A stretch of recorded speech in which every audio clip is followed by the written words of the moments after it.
There we go. We're live.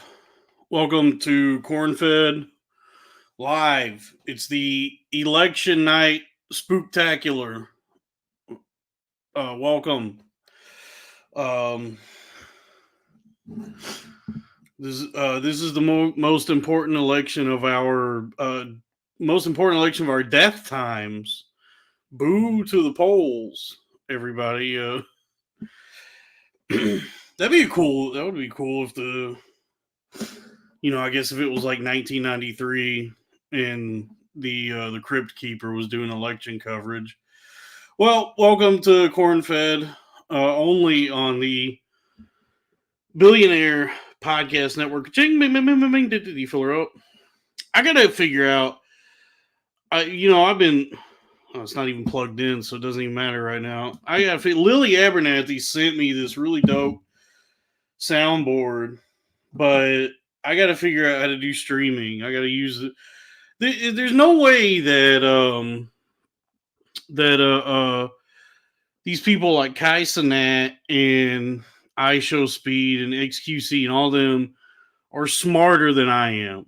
There's no way that they know anything more than me, that they're figuring out all this streaming shit. I should be able to figure out how to do this where I can use my soundboard on a live stream.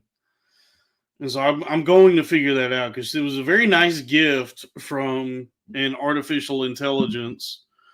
An AI sent it to me, and so it would be nice if I could keep using it. Um, oh, here we go. $5 there. Ooh, nice. $5 from K Swindle. Fingers crossed this election will solve all of my personal problems. Thank you for the money. And Crack is a good point. Those motherfuckers streamed like 12 hours a day every day until they blew up. Not gonna lie. Yeah, they did. I guess I could do that. But I'm just saying that I don't think that they are smarter than I am. I think I should be able to figure out how to do a soundboard and OBS and all that. There's no way that Kai Cenat possesses any greater intelligence than I do. In fact, I would hazard a guess to say he is extremely stupid. He seems very dumb. They all seem dumb. We're living in it's a post-literate society. By the way, I don't know where Sal is. I was hoping to have my partner here, both business and gay. That's Sal, my partner. But he texted me. He texted me today because we were gonna do a stream today, and he said, "Can we do 8 o'clock?" And I said, "Sure." And then as the evening came about, the sun set, I said, "Are we still good for 8?" And he said, "Man, I'm tired. Can we do 9?" And he was like, yeah, he says to me, he says, he lives in Texas, so it's Central Time. He says to me, I got to go to work at 11, so can we do 9 and maybe do like a tight hour? And I go, yeah, that's fine. And then when we were getting ready to start doing this, he says to me, man, I need a mulligan on this one. Can you find someone to fill in? Well, I couldn't. It was too short notice. So it's just me now doing the schizophrenic solo stream that is it's just uncomfortable to be sitting here by myself doing this. But yeah, go ahead. If you want to go ahead and hop off and go watch the Young Turks, that's fine. I don't feel compelled to stick around here. $9.99 from Drew Huntley. Moodang Sumo Dog 2024. Let's fucking go. Yeah, I don't even know. I don't know what's going on. To be honest with you, I've had a nice couple days here. I'm using a little bit of my vacation time to just lounge around. And so yesterday, I said to myself that I wanted to make a really good sandwich. You got to give yourself goals each day, and I figure if I set reasonable if I set goals for myself that are with reasonable expectations, and I have great days. So um this might be something to consider. Craig says I can react to Misery Loves Company live. Kev is being very mean to Ray DeVito. We might check in on them here in a second. But yesterday, so a few years ago, actually, I went to a Wawa. You ever been to Wawa? It's actually it's akin to Bucky's, but it's in the Northeast primarily. But I think it's better than Bucky's because Bucky's is in the foray now. Most people are discovering Bucky's, and it's become more prevalent as a just a thing on the internet. And I grew up with Bucky's, and the issue with Bucky's is that it's mostly a spectacle, right? So you go to a Bucky's and it's just like it's 100 gas pumps, so it is a good place to get gas. There's always a pump open, and then it's a warehouse sized gas station, like convenience store. So you go in and there's like clothes and rustic decorations on one side, and then all your typical gas station fare on the other side. You got your beef jerky and sandwiches and sody pops on one side. But the issue with Bucky's is that the food itself is not that good quality.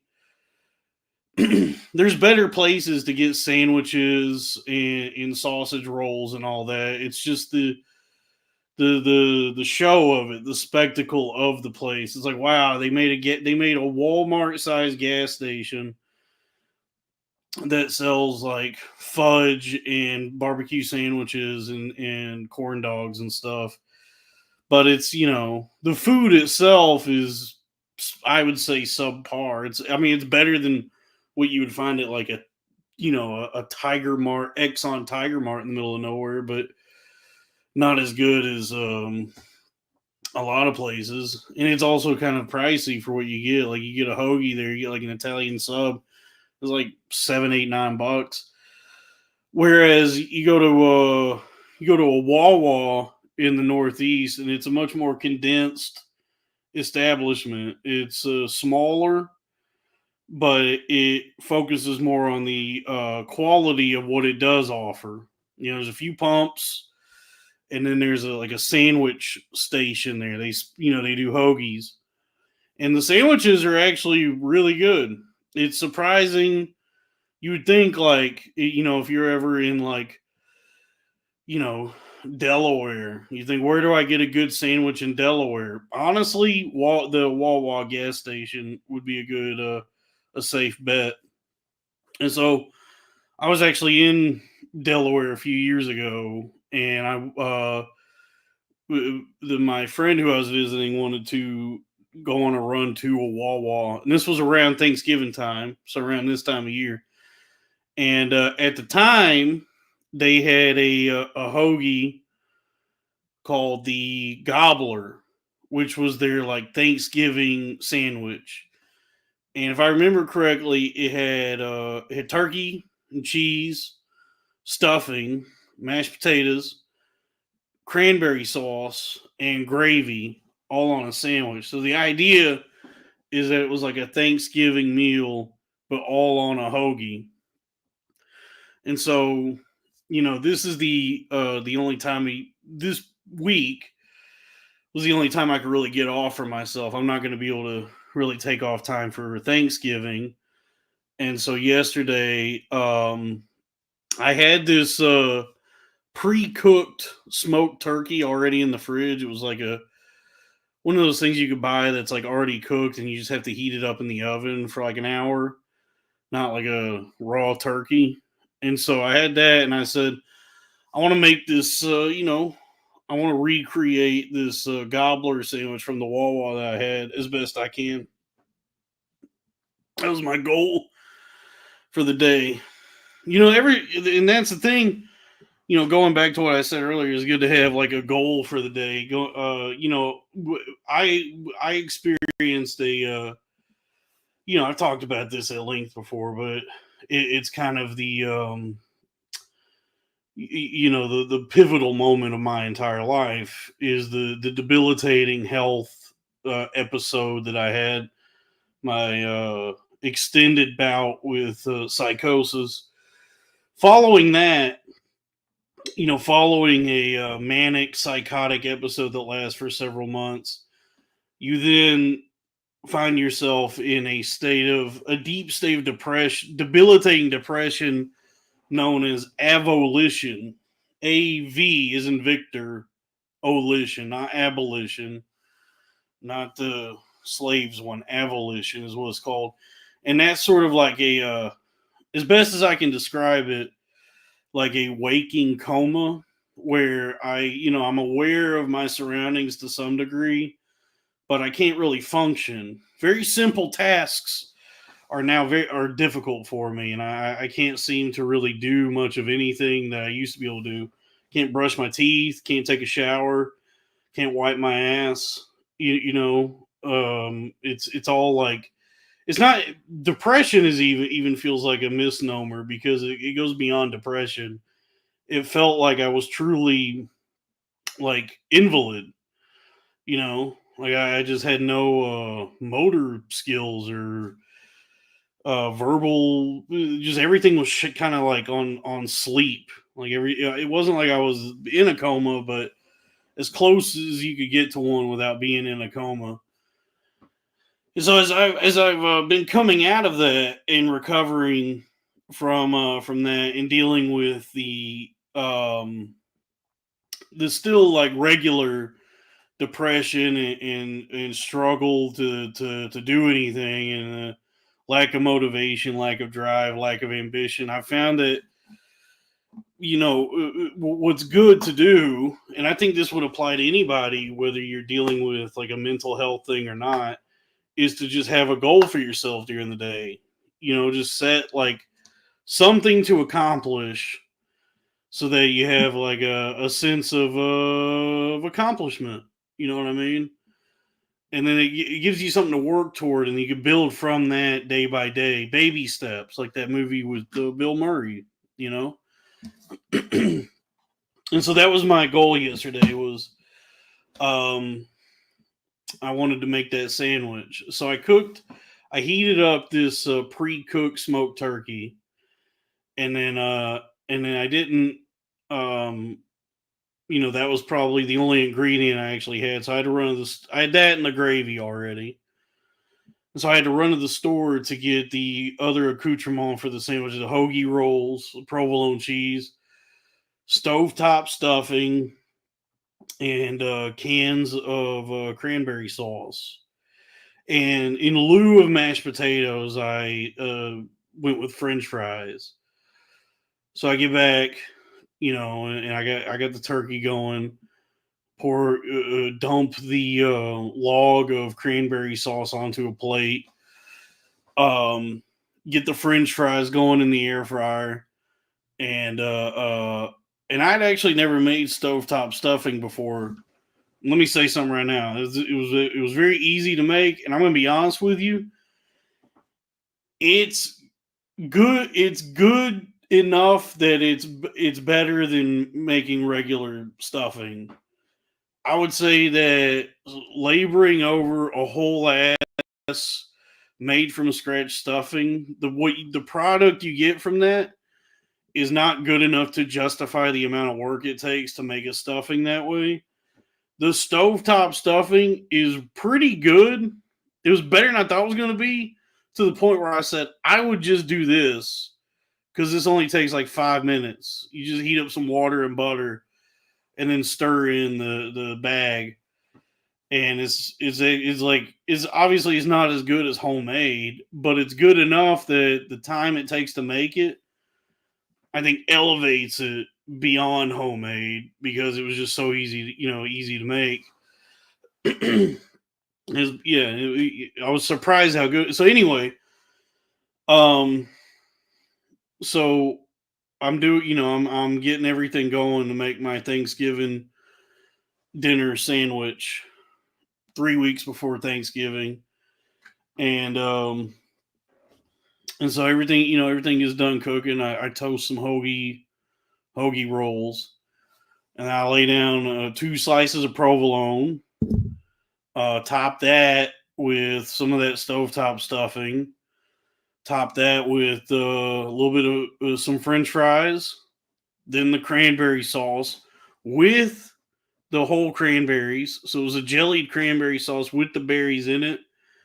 Um, not just the straight jelly, but there was some texture, some consistency too. You know what I mean? There was texture. And then on top, so the cheese, the stuffing, fries, cranberry sauce, and then the turkey, and then poured some piping hot gravy on top of that. Smashed the top bun down onto that. Incredible sandwich. I was very happy with the combination of flavors and how tasty that sandwich was. And because that's isn't that the appeal of Thanksgiving food? Is that it's just a bunch of stuff that you can mix together. At least to me, that's what it's always been. Is like it's a bunch of flavors that all like you can kind of swirl together on your plate, and they go well enough together. You can just mix it all together. That's why so much of Thanksgiving food is different kinds of slop. Now, I'm not a big fan of the slops. I'm not a big slop guy. Like green bean casserole and pea salad and like slop foods, I'm not partial to. And I think a big reason is the consistency. I don't like slop, goo, and I don't like eating like goos and oozes. But I do enjoy the flavors of the main Thanksgiving food, turkey and stuffing and cranberry sauce and all that. So I got everything I wanted on this one sandwich. And Melissa wants to know: does the bread not get soggy? The bread gets soggy, but that's a bonus. That's good. That gravy seeps into the bread. You sop it up with the bread, and that's actually pretty good. So that was a really good sandwich that I made for myself yesterday. And then after I made the sandwich, that was a goal. I accomplished my goal. Check that off. 100% for the day. Got the experience points. And then so I ate that sandwich. And then after that, I ate just like just 2 big plates of turkey and stuffing and cranberry sauce and gravy and French fries. And so then I got very, very sleepy and slept for like 6 hours and woke up in the middle of the night and watched some of my stories on the TV. Um, so then today, like I said, you got to give yourself a goal. I said to myself that I got to figure out some way to start getting fit, to start getting healthier. So I went for a walk.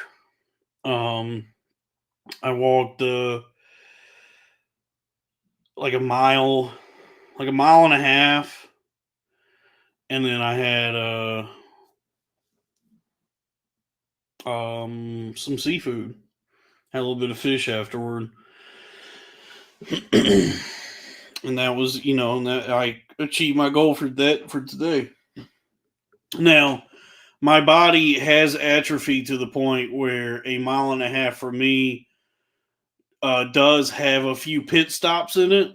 There's a couple of 3 times I got to stop and just take a breather, take a sit, look at the water, feed the geese, and then I get back up and start walking again. But I did it, and so that's going to be the goal now. The goal now, I'm back on the fitness journey, and so because I can't have, I don't want to have like survived a just an insane, debilitating, life threatening mental health episode, only to then die of being fat. So I gotta drop some lbs and continue along my fitness journey. And the tricky, I'll say, I'm not a fitness guru or really have ever been like fit or anything. But I would say I think like what's tricky is I think everybody instinctually knows what they're supposed to do. You're supposed to be like kind of physically active each day, whether it's walking, running, elliptical, lifting weights, whatever. You got to do exercise, and then you're supposed to eat healthy. So diet and exercise, and then any permutations thereof are, I think, just somebody trying to sell you something.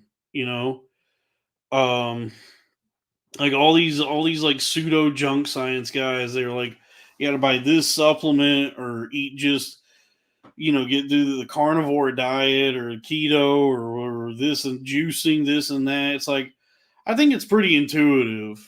It's like if there's no animals out in the wild getting fat as shit and then struggling to drop the weight. They're just naturally healthy because they eat instinctually. It's just we have the all the comforts and excess of modernity, and so we've somehow evolved our way into making ourselves fat as shit, and then you just have to relearn. And this isn't like Rogan science I'm talking about. It's not like you have to like rediscover your primal self. I think it's no, it's like it's already like a intuitive thing that you know. I think everybody knows that. Yeah, I should eat a salad and go for a walk. It's probably that simple. There's no thing you need to relearn or unlock or rediscover. It's like no, it's already there. You know it. You just would rather eat like big bowls of cereal and sandwiches and all the chicken nuggets and processed food and all that. That's how I am. I've never said that. I've never like wondered. That's the thing.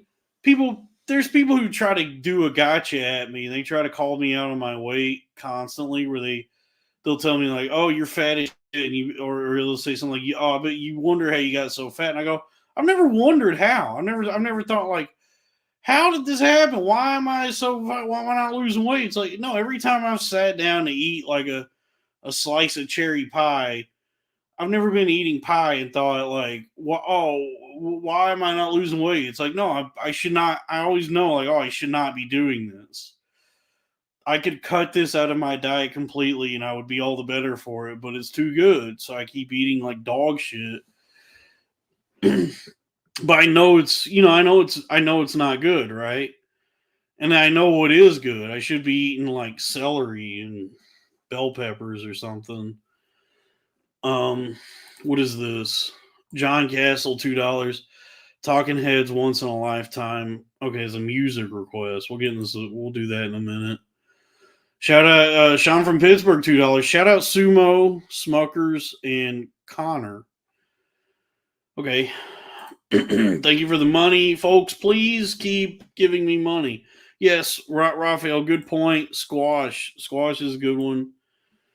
Um, so yeah, and please be sure to like and subscribe. Get the channel going. I don't know if Sal's ever coming back. He might be fired from the show at this point. It's so hard to find good help these days. You know what I mean?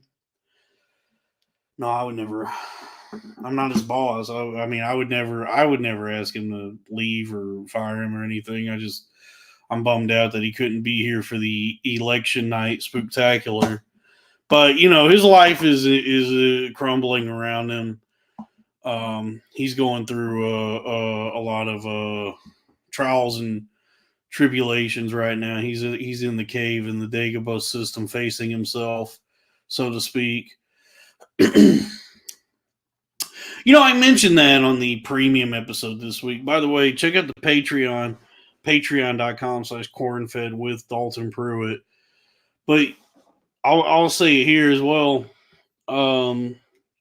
That there's like online now. There seems to be this like ongoing competition between the dumbest people I've ever seen to all try and prove to each other that they're actually smart. You know what I mean? It's this thing where there's like all these guys who want to like honestly, the right word would be the virtue signal to the world that they are actually the smart ones and more mature and intelligent and all that. And so you'll see, I can't think of any specific examples, but I've seen this happen where you'll see somebody reference like a something from like a movie or a book or something in pop culture as a way of understanding or you know, reference it as analogous to something that happened in the real world, like I did just now by saying that Sal is struggling with his own life, and he's in the cave at the Dagobah system, like in that scene in Empire Strikes Back, right? So I see people make those kinds of correlations online, and then you'll see like another guy who desperately needs everyone to know that he's like high IQ, right? And he'll say, "This is the thing with the left. It's all they just say that about just everybody. Like those, I never understand what that means or what they think they're actually saying. I don't understand how they were able to derive or deduce from what was said that this is a person on the left or that this is even a leftist um a comment that was made by this person. But they'll say this thing about the people on the left is they can only understand store or life through their little stories or whatever. Isn't that the point of stories? Like I don't understand what they're mad about or what they're even trying to say. Like why they're denigrating someone for extrapolating some like life like a meaning from a story or being able to transpose a story onto real life and contextualize something happening by their understanding of the story that they read or saw or what have you. You know what I mean? Like, isn't that the whole like once you get beyond just entertainment, like just the entertainment value of something like we'll just say Star Wars, right? First and foremost, it's entertaining. It's just fun. There's lasers and spaceships and magic and swords and all that. And then once you go beyond the entertainment value and start interpreting it on a more like metatextual level, there's like through the lens of something like Star Wars, you can better contextualize life and your own understanding of it and your own experiences. If there's people in the chat, yeah, there's people in the chat mentioning the hero's journey, the Joseph Campbell, whatever he talks about. I haven't read it, so I know of it. But it's like, I guess what I'm getting at is that the like we tell each other stories, whether they're real or made up. Which, by the way, even the real stories are made up. This is something they teach you in nonfiction classes in at least the college I went to. And this is not this is, I guess is not really gospel, but this was enlightening for me that if you're gonna if even when you're trying to tell a story from your own lit life, your own experience, human memory is so unreliable. Like we don't remember things that well. Like our memory is always kind of fuzzy and we don't have like a one-to-one memory of the events as they occurred or have like a perfect image in our head of anything that actually happened to us. So like we have a memory of something that happened, but then we fill it in with our own imagination. So over time, like there's like an event that happened in your own life, but then in your retelling of it to people, you're still exercising your own like creative. You naturally just embellish it because you have to in order to uh, cr- tell a coherent narrative of the thing that happened. So it's rooted in some truth of like a real thing that happened to you, but the way your own mind works, you naturally restructure it in the same way that any story is structured. And so that, this is the whole thing when we tell stories to each other, is so that we can better like live and understand life and each other's experiences and our shared experience on this earth. So that, I don't think that there's anything wrong or that there's anything incorrect about somebody who watches Star Wars and derives from it some like if they use that as a reference point to understand events that are happening in real life. There's probably better text out there, but there's probably more better text to study to understand life. But I think Star Wars is a good foundation for understanding something. Why is the chat talking about the Holocaust and Holocaust denial? I don't know how we're getting into that. That's not what we're doing here. That's not what I'm trying to do. Great point. This is a good point from Crystal Crocodile. Rashomon. We've seen Rashomon. Even if you've never seen Rashomon, you've seen some version of Rashomon. My favorite is the King of the Hill Rashomon, where there's a fire and then we see each character's version of the events as they occurred. And the best is Boomhauer's version of it, where everybody speaks like Boomhauer, and then Boomhauer is the one who speaks normal. So you've seen Rashomon, but the actual movie by Akira Kurosawa is like the blueprint for that kind of story, where something happens and then we see the events unfold from a number of different perspectives. And I can't even remember what actually happens. I think like in the movie, a woman gets raped or something. I honestly can't even remember. I know the King of the Hill one better. I know the King of the Hill Rashomon better. But that's been done a number of times. And so that goes to that style of storytelling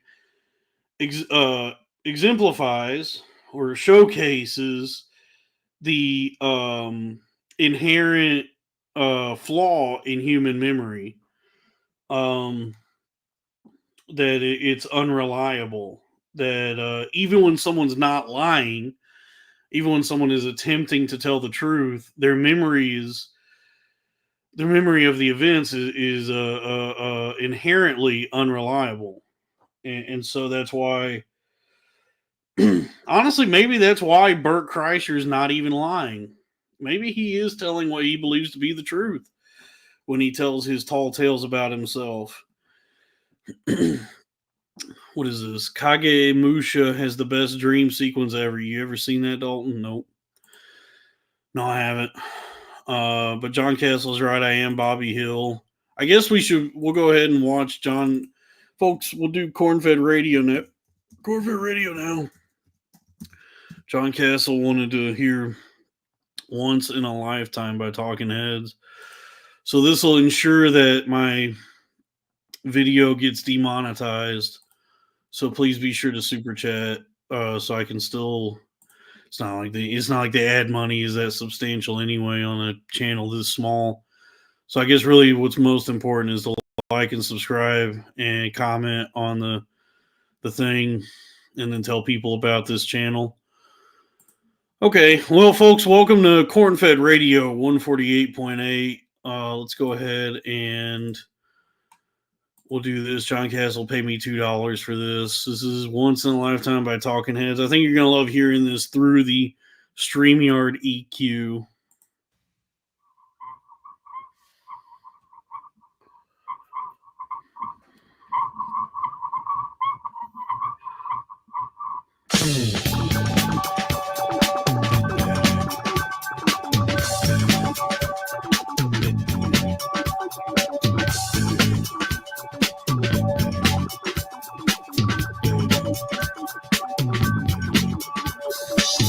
You may find yourself living in a shotgun shack And you may find yourself in another part of the world.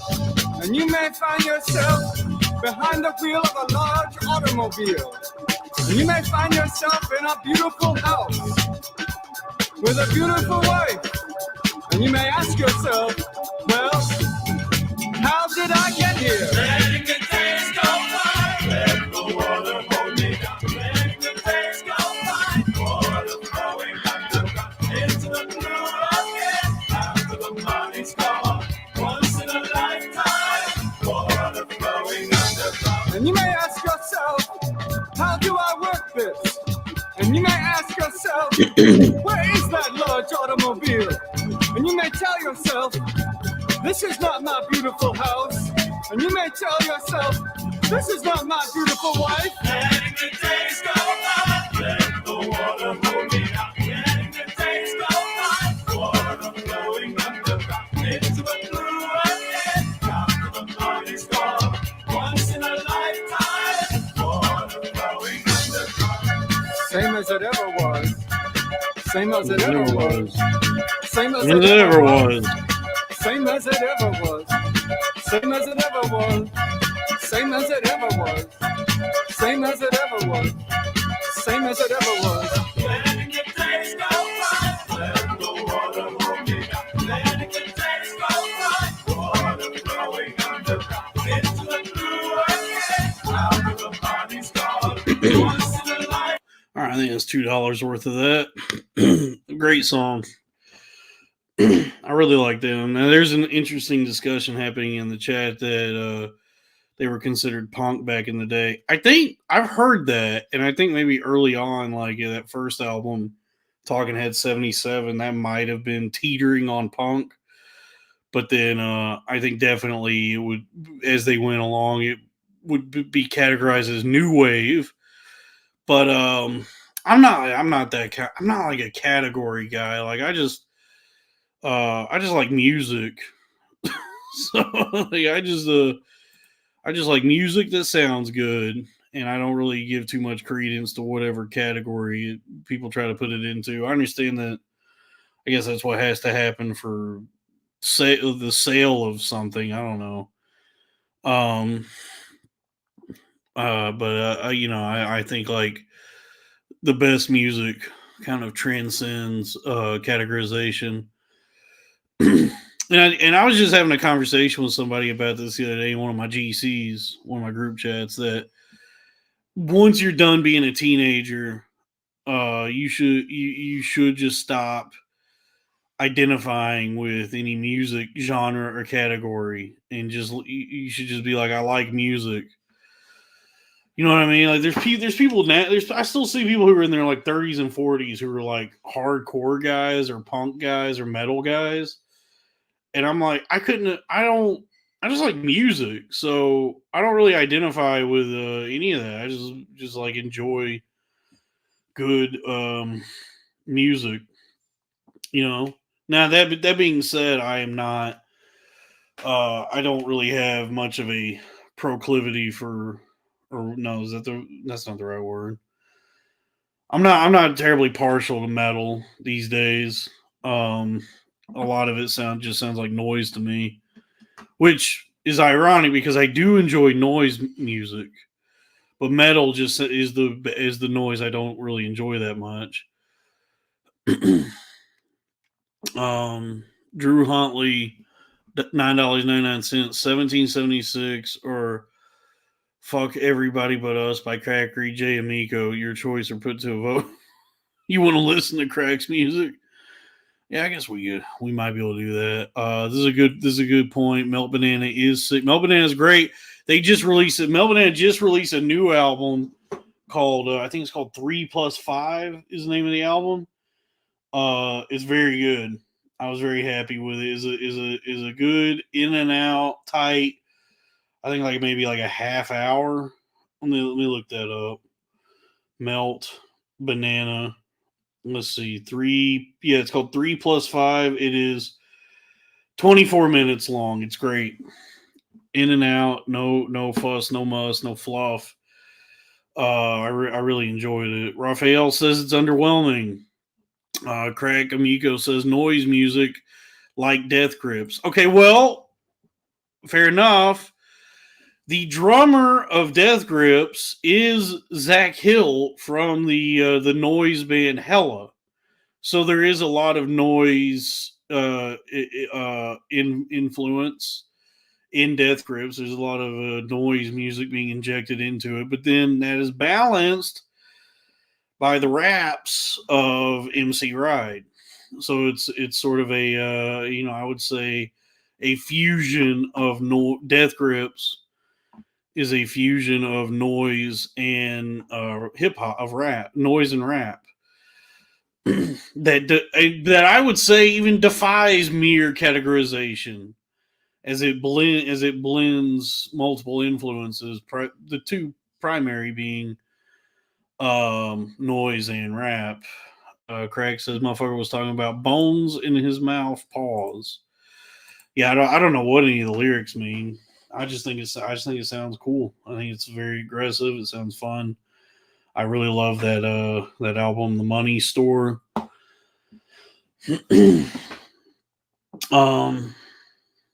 Yes. But what is this? Darren Bianco, $5. Thank you for the money. Hank Trill, propane money. All right. Well, you know what? We'll start here with this. It's the election night spooktacular. I guess we'll go ahead and watch Crack's 1776. So, folks, if you haven't already, be sure to subscribe to the Crowder Boys on YouTube. That's the podcast I do with Crack Amico and Robbie Goodwin that we stream live every Wednesday at 7 p.m. Eastern. So we'll be live tomorrow, Wednesday, November 6th at 7 p.m. Eastern. But here, okay, so here we go, folks. This is if you haven't heard of me, he's everybody's favorite cracker, Crack Amico. My favorite cracker is the Club Crackers in Townhouse. And hey, you know what? I do like Ritz. So, but this is, I would say the top cracker is Crack Amico.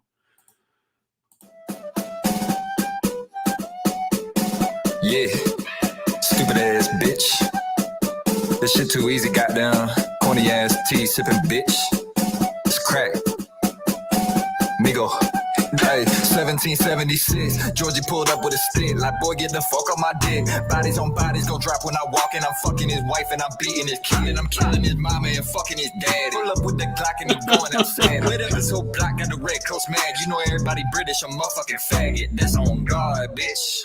Fuck England, and the Queen can suck my dick. Fuck England, fish and chips, 10 crumpets in my penis. There's a list of what you eat if you from England. So fuck England. Bitch, hey, let me get the record straight. How many times I'ma show I'm the real Crack Amico when you won't even show your face? This is not up for debate. Put me on a Vegas stage, steal the show like I'm a thief. You got a mask to conceal everything but them ugly motherfucking teeth. On Twitter acting like he me. Gee, little buddy, the streets ain't safe, come see, little buddy. Thought he with a body in Roberto Cavalli. I'm popping a shotty at every bit of sea, little buddy. Never back down, that's a common anomaly. Ain't nobody faster, man, I'm at the top of velocity. Honestly, I'm astonishing and probably promising dominance. So Stewie's mommy till she's hopping and wobbly. Georgie pulled up with a stick, like, boy, get the fuck on my dick. Bodies on bodies gon' drop when I walk in. I'm fucking his wife and I'm beating his kid. And I'm killing his mama and fucking his daddy. Pull up with the Glock and he going outside. Lit up his whole block, got the Red Coast mad. You know everybody British, I'm a motherfucking faggot. That's on guard, bitch. Fuck England. British office wasn't funny. Oh, come on. Don't say that. I can't tell if you retarded or from England. Motherfucker, pussy faggot, bitch ass England. 1776.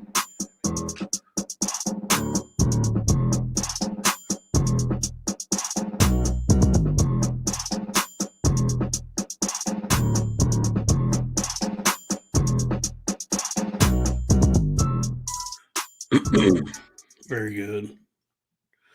Incredible. What an honor to get to be able to do a podcast with such a talented young man, forgive me. We're not boys, we're men. Um, folks, it's the election night spooktacular. That song did remind me of like I guess like nowadays, given the discourse that happens online, that like people would leftists, the left, the globalists would say that the way we are taught U.S. history in school is some sort of like indoctrination or propaganda. But that song really did get my dick hard for America in the same way that learning about the American Revolution in middle school did, just making me feel very patriotic. Um, I miss feeling that way. I miss really feeling pride and feeling good about my country. Because I remember being in like high school, middle school or high school, and having a when my history teacher was, I guess, decided that they were just gonna kind of be lazy for a week because this would be the only reason that a teacher would do this for their lesson plan. I remember having to take a because it was an adult, I think, R-rated movie, maybe. I remember having to take take a form to my parents to have them sign it to allow me to watch in history class The Patriot. That our lesson for that week was we were going to watch The Patriot with Mel Gibson. And I remember I had to take a piece of paper to my parents and have them sign it to allow so that everything was cool for me to watch an R-rated movie. And so they signed it, and I remember being in history class, and then my teacher rolling in one of them TVs strapped to that rolling table.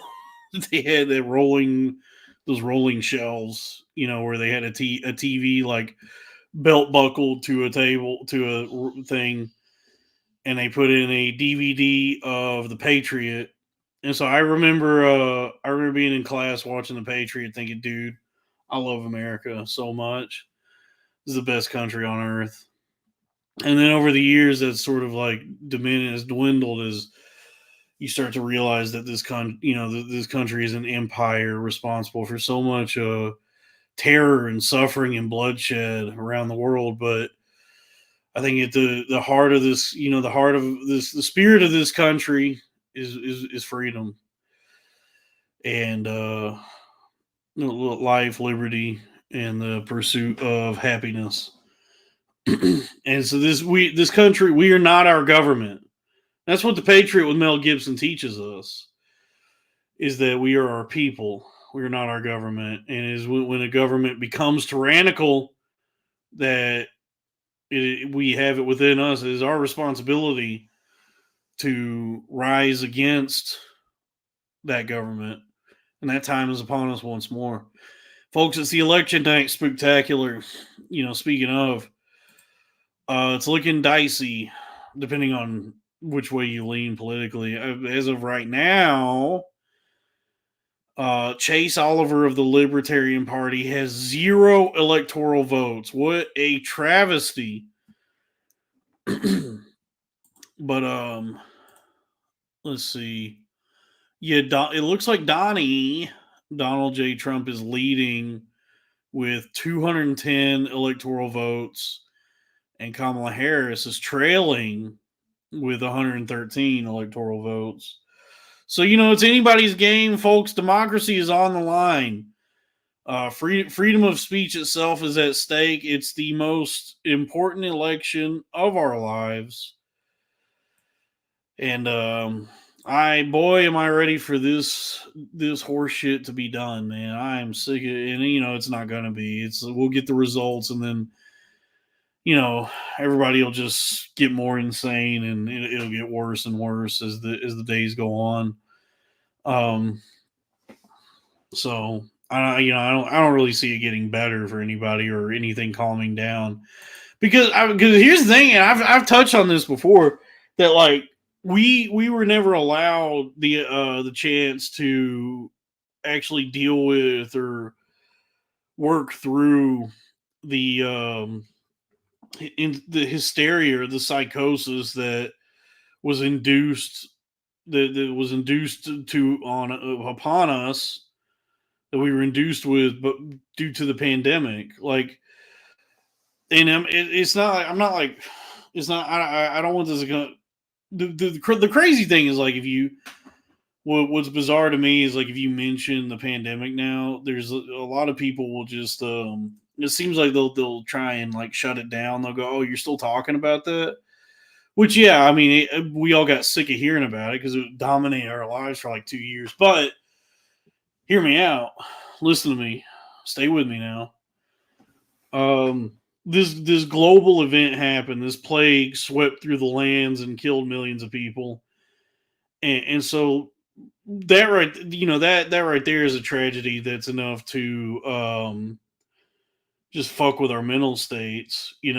But then with that, the response to this virus coming into the earth and infecting us, there was this mass hysteria and chaos where all of us, I remember the feeling. I remember thinking, like, oh, I guess I'll be dead. I'm probably gonna die soon. I'm probably gonna catch this thing and then be dead soon.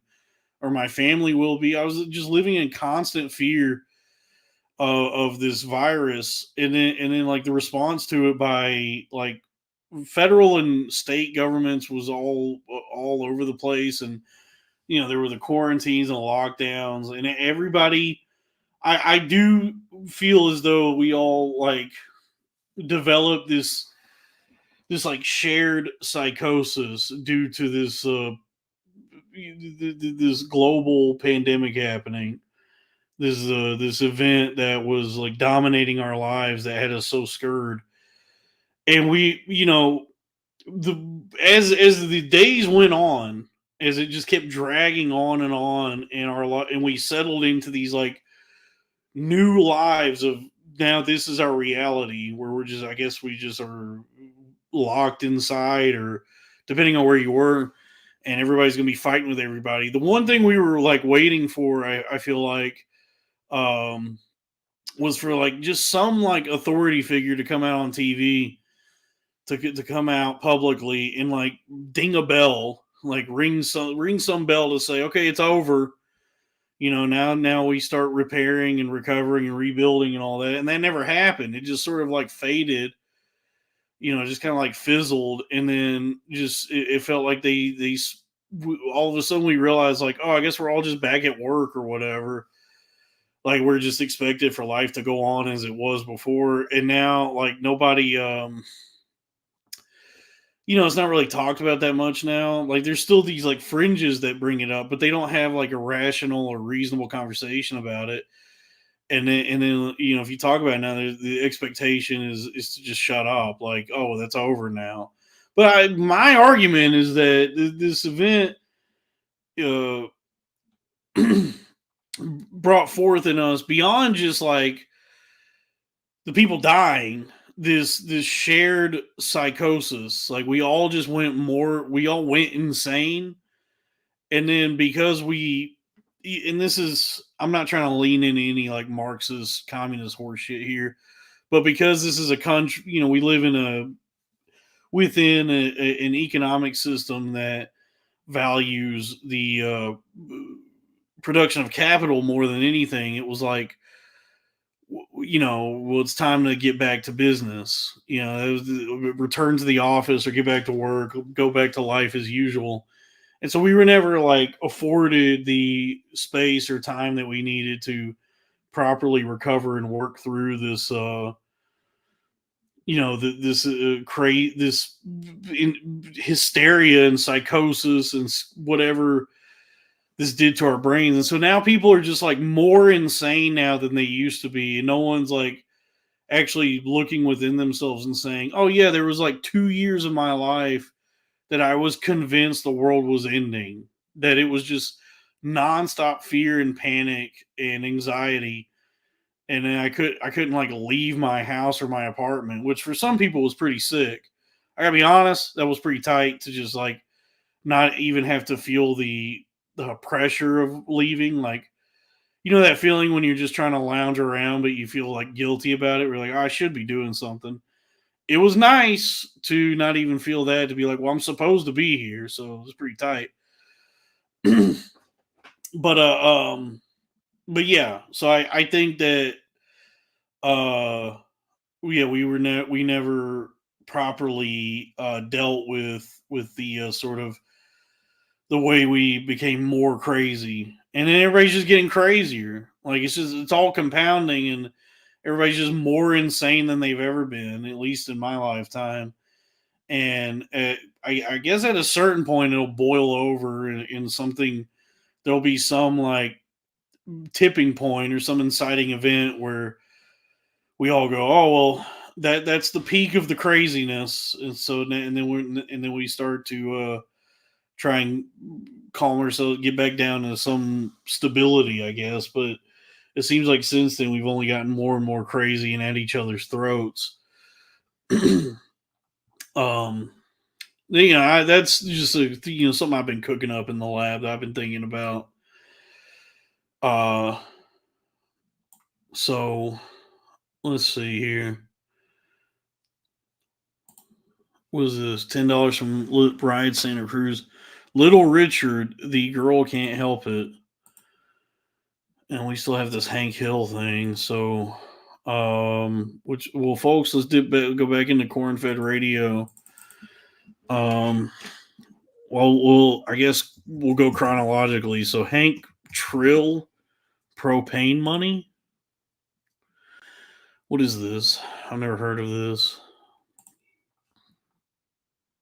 Oh, it's an ad. I gotta watch an ad for some. This looks like dog shit. A show called Heart to Heart.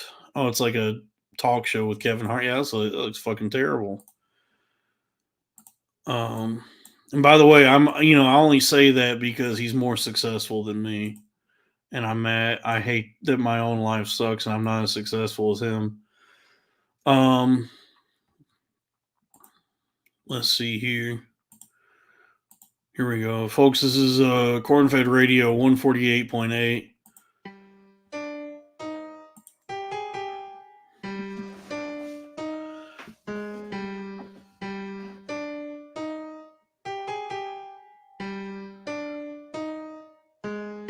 I keep that thing on me. God damn it, Bobby. They see me selling propane and now they trying to copy. Pretend to be broke, but I got hella cash. If you use charcoal, I'ma kick your ass. Made this money from propane, bitch. I feel like Pablo Escobar, but I don't sell cocaine, bitch. Shot that fella cause he didn't make his payments.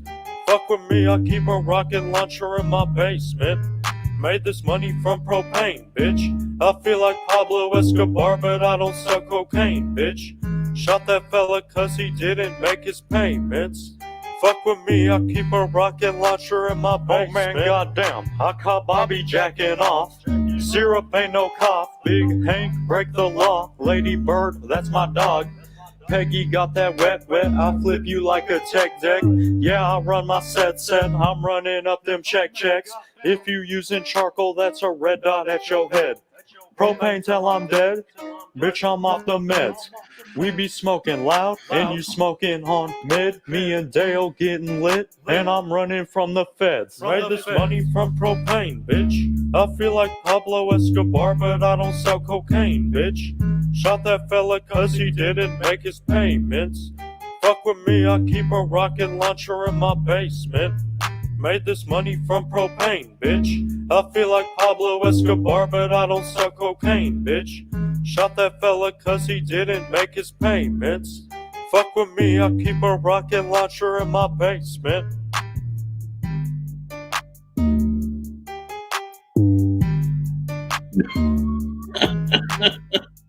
I enjoyed that. There's so many talented people out there just doing fun things on the internet.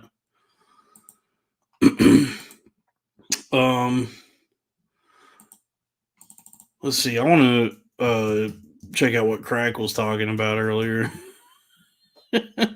Oh, here we go. Here we go, everybody.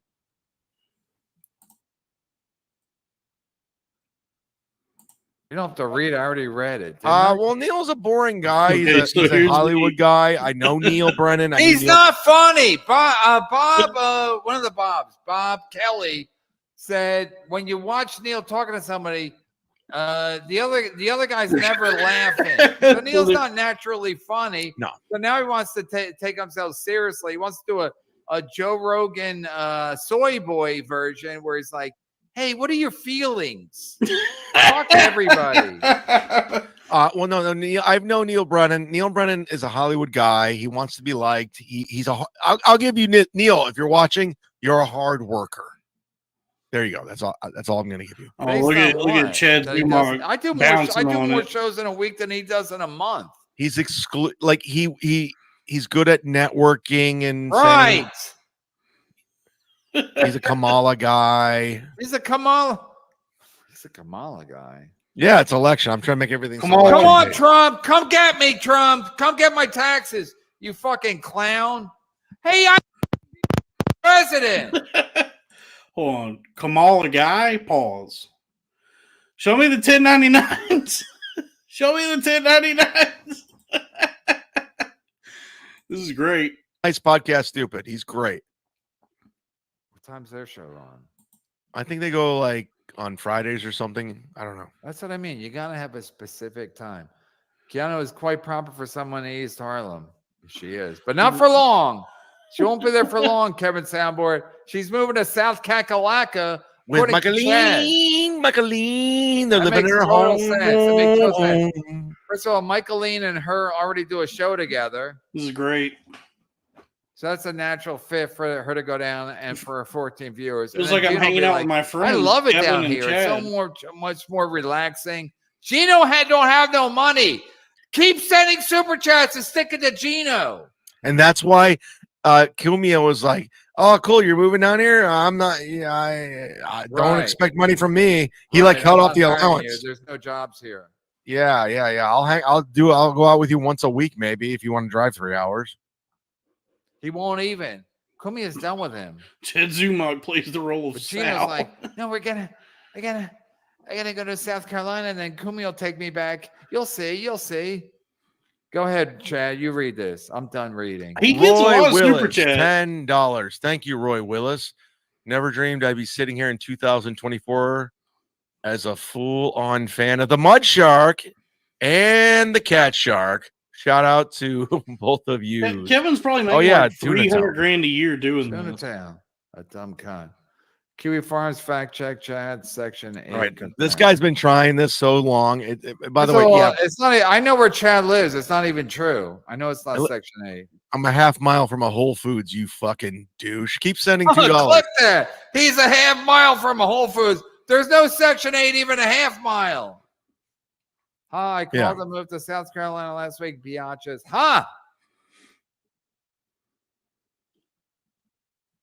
Wait. I called to move to South Carolina last week. Betcha. Well, I confirmed it. I called it before you, Leo Gunn. I called it. I Crack is right. We Craig says we have to study under Sensei Kev and learn his ways. We will enter the Dabbleverse. I would love that. Kev is our lifeline, dude. Kev is our lifeline to getting that Social Security boomer money that that's paying his bills. All these super chats he's getting. I mean, it's a pretty sweet gig that he has going, like a pretty sweet operation. Like, I don't know how but I will say that I think Kevin's mad at me right now because he thinks that I was talking shit about him when we were talking about him on Crowder Boys last week. But I've seen Kevin do stand up, and I think he's very funny. But I think he's like cracked the code on something that a lot of comedians have not figured out. Oddly enough, old ass boomer ass Kevin has figured out the streaming enigma that really has only been available to like Gen Z, which is making a ton of money without ever having to leave your house, which is pretty sick, which is actually kind of nice to be able to just like do a stream and be able to pay your mortgage that way.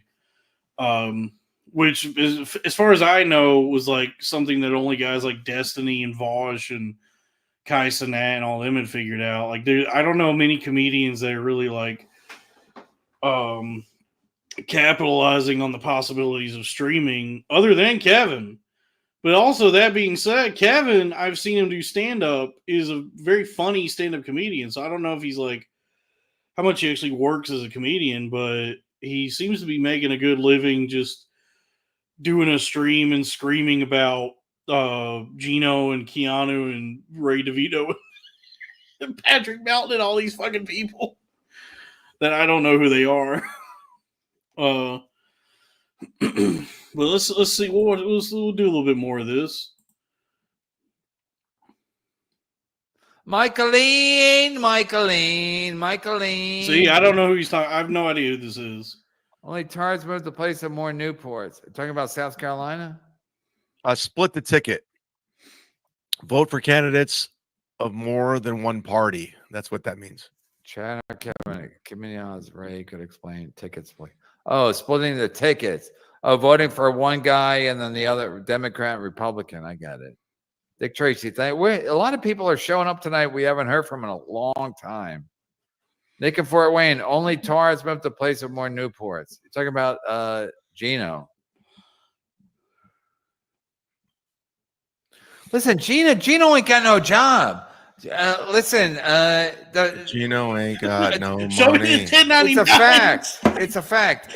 Like Chad does his show, you can shit on it, but like Chad makes some money. Also, it's his show. So Gino does his show. He doesn't make any money. He doesn't have any fans. And then he's like, "You people suck."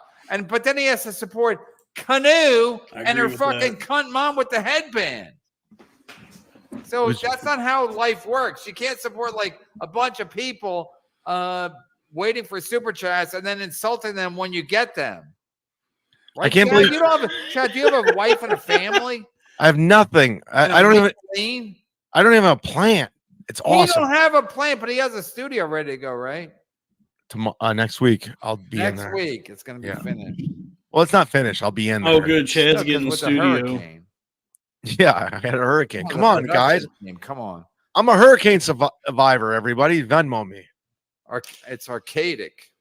I mispronounced it. Everyone's like, it's just like, No, I pointed it out because it was fun. And I had to give Ray something to jump on. Gino Akumia's like, friend of this show, King of the Iron Fist, Heihachi Mishima, just super chatted Kevin's stream. He said Gino snitched on Aaron. Oh man, what a great show. Oh man, incredible stuff that's happening there.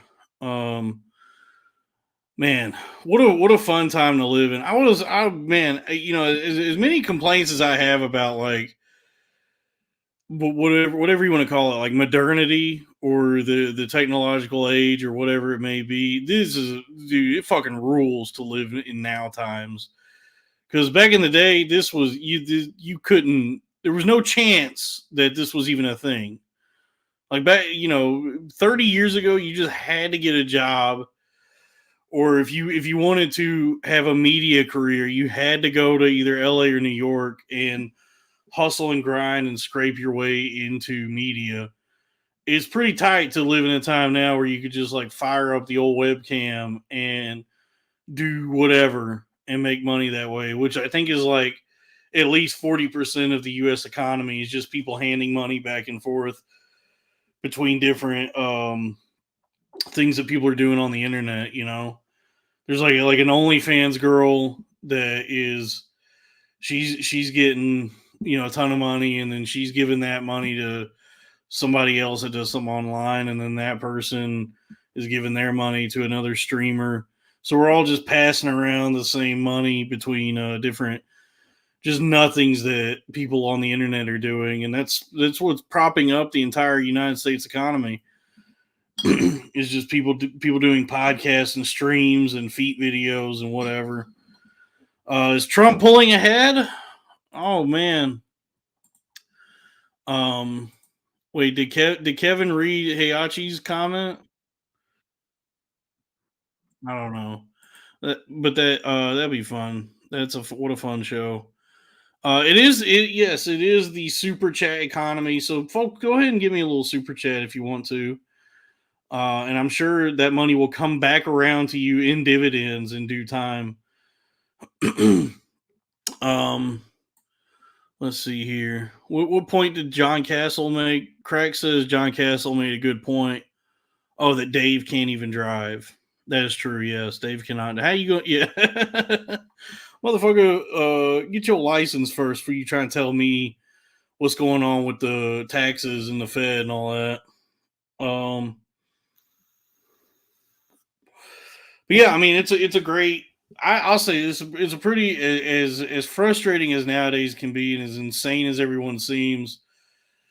It is a pretty cool time that if you're just bold and confident enough to reach for it, greatness is there for you. Don't let anyone tell you that you lack the capability to make a ton of money being stupid on the internet. I feel like if those three dumb wops, AJ, Big Justice, and the Rizzler, can become the most famous and successful content creators on the internet, then literally anybody can do anything they want. I couldn't even. I would never even try to encourage if I ever have kids. I would never even try to like tell them what I was told to do, which is like study hard and work hard and get a good job. I would be like, just do content.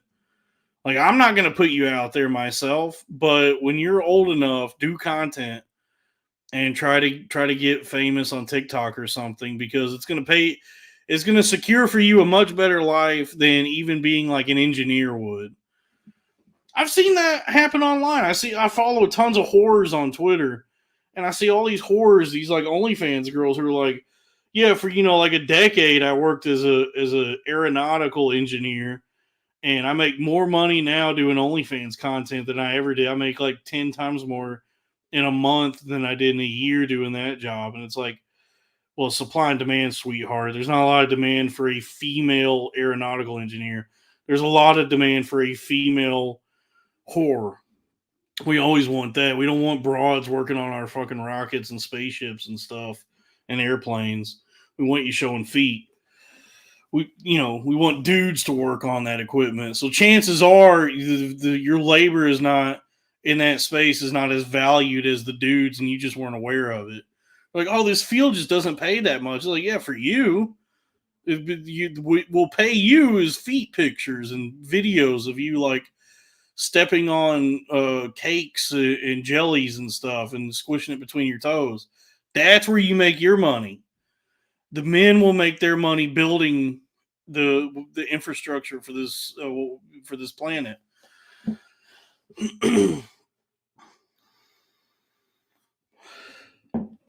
But I will say that's a great thing about now times is just anybody can achieve wealth beyond their wildest imagination if they're just willing to turn on the webcam.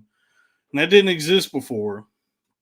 Hell, I even make like a decent supplemental income doing it. And is that's kind of nice. It's nice to be like to look at the fucking my 1099s, which I'll have to file a couple 1099s, a couple of tree 1099s come tax season. It's nice to look at the money that's coming in and go, oh, I am effectively supplementing. This is like a sizable amount of money that I gotta like file taxes for this. It's nice to be able to have like whatever ability or talent I have that draws people in. People want to tune in. I make money doing this. Is pretty sick. So that's the thing is I would never. I would like when I have children, when me and my wife finally meet each other in person and consummate our relationship, and I bust inside of her, and she gets pregnant, and then we have a kid. When I'm raising my child, I would never encourage them to try and get a good job, because there's no company that actually values you as much as you value yourself. Go work for yourself as a content creator. That's where the money's at. And And I know they say you shouldn't just do things for the money, that there's your value should be beyond like just money, or that money should not be the motivating factor in anything you do, but it's pretty goddamn important. And to be honest, it's like when you make a ton of money, that allows you to do more. You can then like follow your everything you want to do. So focus on getting the bag first, and then like try to maybe follow some other goals you have. I don't know, but certainly get money first. Um, you know what I'm saying? What does this mean? Investment accounts are crushing because the value of the dollar is tanking. Mine aren't. My investment accounts are plummeting right now. My stocks are down, dude. But they'll pick back up. My lithium stocks are doing good. And this one solar stock I'm in on, I got hit with another reverse split on that one. This Maxion Solar Technologies. I bought in heavy on this fucking thing, and then they hit me with a reverse split, so I lost a ton of money on it. But it's the only time a reverse split has happened where afterward it's going back up. It's not dipping back down below $1 and then having a split again. It's actually going back up. So it looks like I might recoup my initial investment and then make a little bit of money on it. So we'll see what, it's election season. The market is always kind of shaky. Trump is still leading Harris. Trump 214, Trump to Harris 179 to Harris electoral votes. So Pennsylvania is still up in the air. It looks like it's leaning red, because I think Kamala would have to win Pennsylvania, Wisconsin. Did she get Michigan? Which one of these is Michigan? Michigan is MI, right? Yeah, Michigan. So let's see. Wisconsin, Michigan, Pennsylvania are still up in the air right now. They haven't reported their final results. So it's anybody's game at this point. I do not understand how any of this shit works. Based on the fucking thing I'm looking at, Trump has won the election. Like, it's mostly red, but I guess like these few districts are what's going to really determine it somehow, because of however the electoral college works. And so I don't know. I have like literally no thoughts or opinions on the electoral college, because I don't even know how it fucking works. I do not really enjoy. I don't like politics. I'm not a big fan. More than anything, I just like, I don't know why anyone thinks that any of these fucking people are going to do anything for them. Like I don't understand how anyone believes that these people aren't just like megalomaniacal, egotistical narcissists who want power, money, and power, and they'll do as much as they need to do to keep getting this like support that they need to stay in power, but they're not going to fucking make our lives any better. That's why I don't think so. I think like all this shit. I don't even really this idea that like Trump, especially like Trump, is somehow going to like come in and save the economy. Like eggs are going to get cheaper and he's going to end the war or whatever. It's like, no, the price of everything is going to keep going up, and then he's just going to give more money to Israel. So I don't see him like materially making our lives any easier or better. It might get better for like the people who are already extremely wealthy, but it's not gonna like, he's not gonna do anything for us. But I don't think she would really. The only benefit I could see to either one of these people is that we might just like cool off if Harris wins. That we'll just have a president that we can. We'll just do their regular evil doings behind the scenes, and then it doesn't like consume every fucking second of our lives. Whereas like with Trump, people are. I don't know. I live. We all lived through the 4 years that he was president. It was just like constant stress and anxiety because he was all fucking anyone ever talked about. And yeah, I mean, there's gonna be folks who are saying that these are bad takes. I don't care. I'm not like I don't understand. I don't understand any of this. I'm just saying what is going to make it where I don't have to think about this as much, and I feel like that'll be Kamala. If Trump wins, I feel like this is going to be the fucking focus of every goddamn second of my life again. Is just people just at each other's throats about everything. Whereas, like, if Kamala wins, we just go back to regular evil America.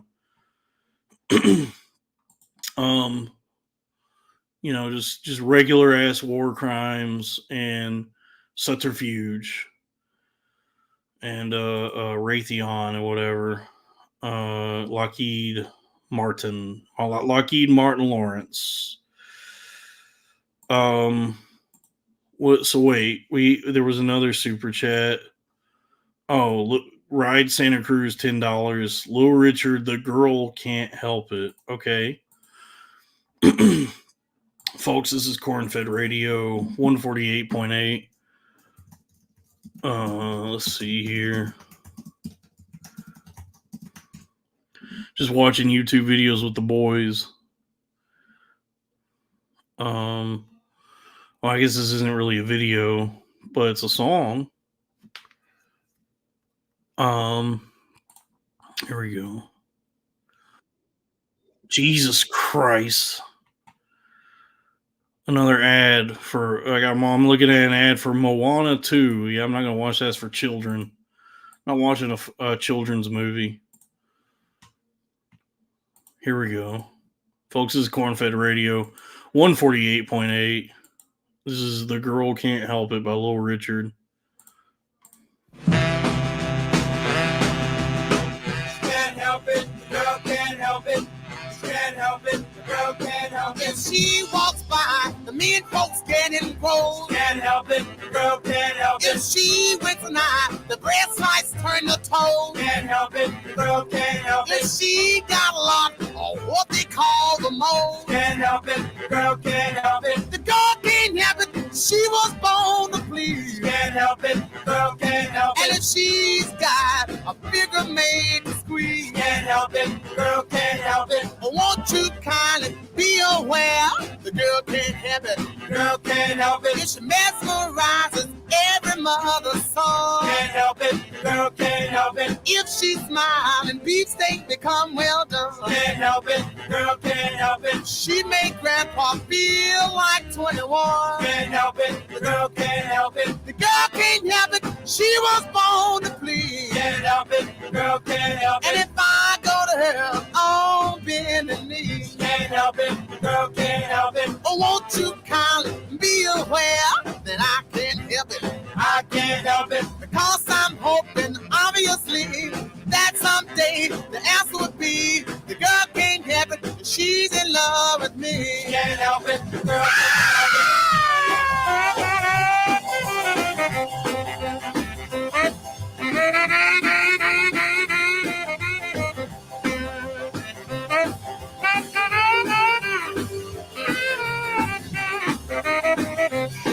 If she walks by, the men folks getting bold. Can't help it, the girl can't help If it. she went tonight and the breast lights turn to told. Can't help it, the girl can't help it. She got a lot of what they call the mold. Can't help it, the girl can't help it. The girl can't help it, she was born to please. Can't help it, the girl can't help And it. if she's got a figure made to squeeze, Can't help it, the girl can't help it. I'm hoping, obviously, that someday the answer will be the girl can't help it, that she's in love with me. Can't help it, the girl can't help it.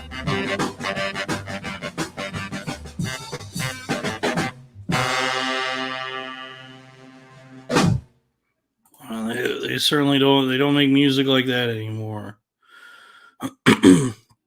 That was Little Richard. The Girl Can't Help It. When was that?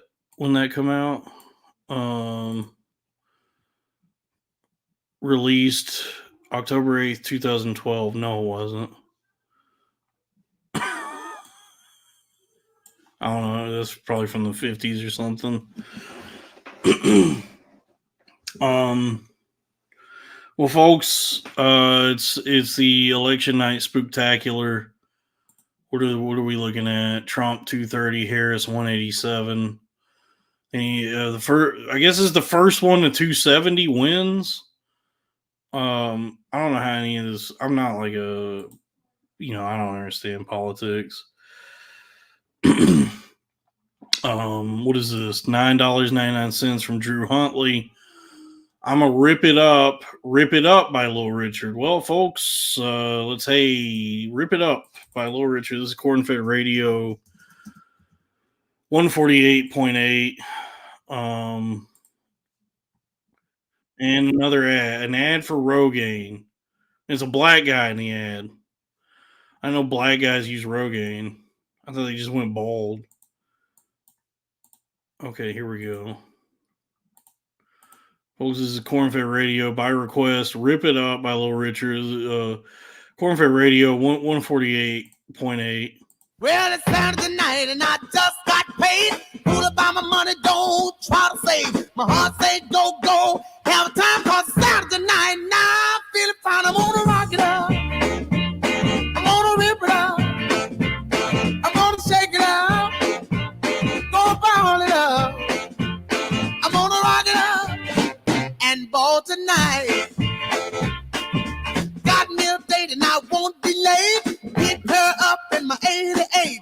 Shag go down by the Union Hall. When the dots start jumping, I have a ball. I'm gonna rock it up. I'm gonna rip it up. I'm gonna shake it up. Gonna ball it up. I'm gonna rock it up and ball tonight. Along about 10, I'll be flying high. Walk on out unto the sky. But I don't care if I spin my gold. Cause tonight I'm gonna be one happy soul. I'm gonna rock it up. I'm gonna rip it up.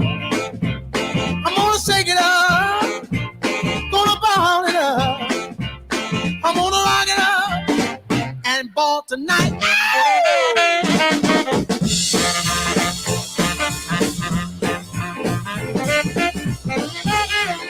This is fun.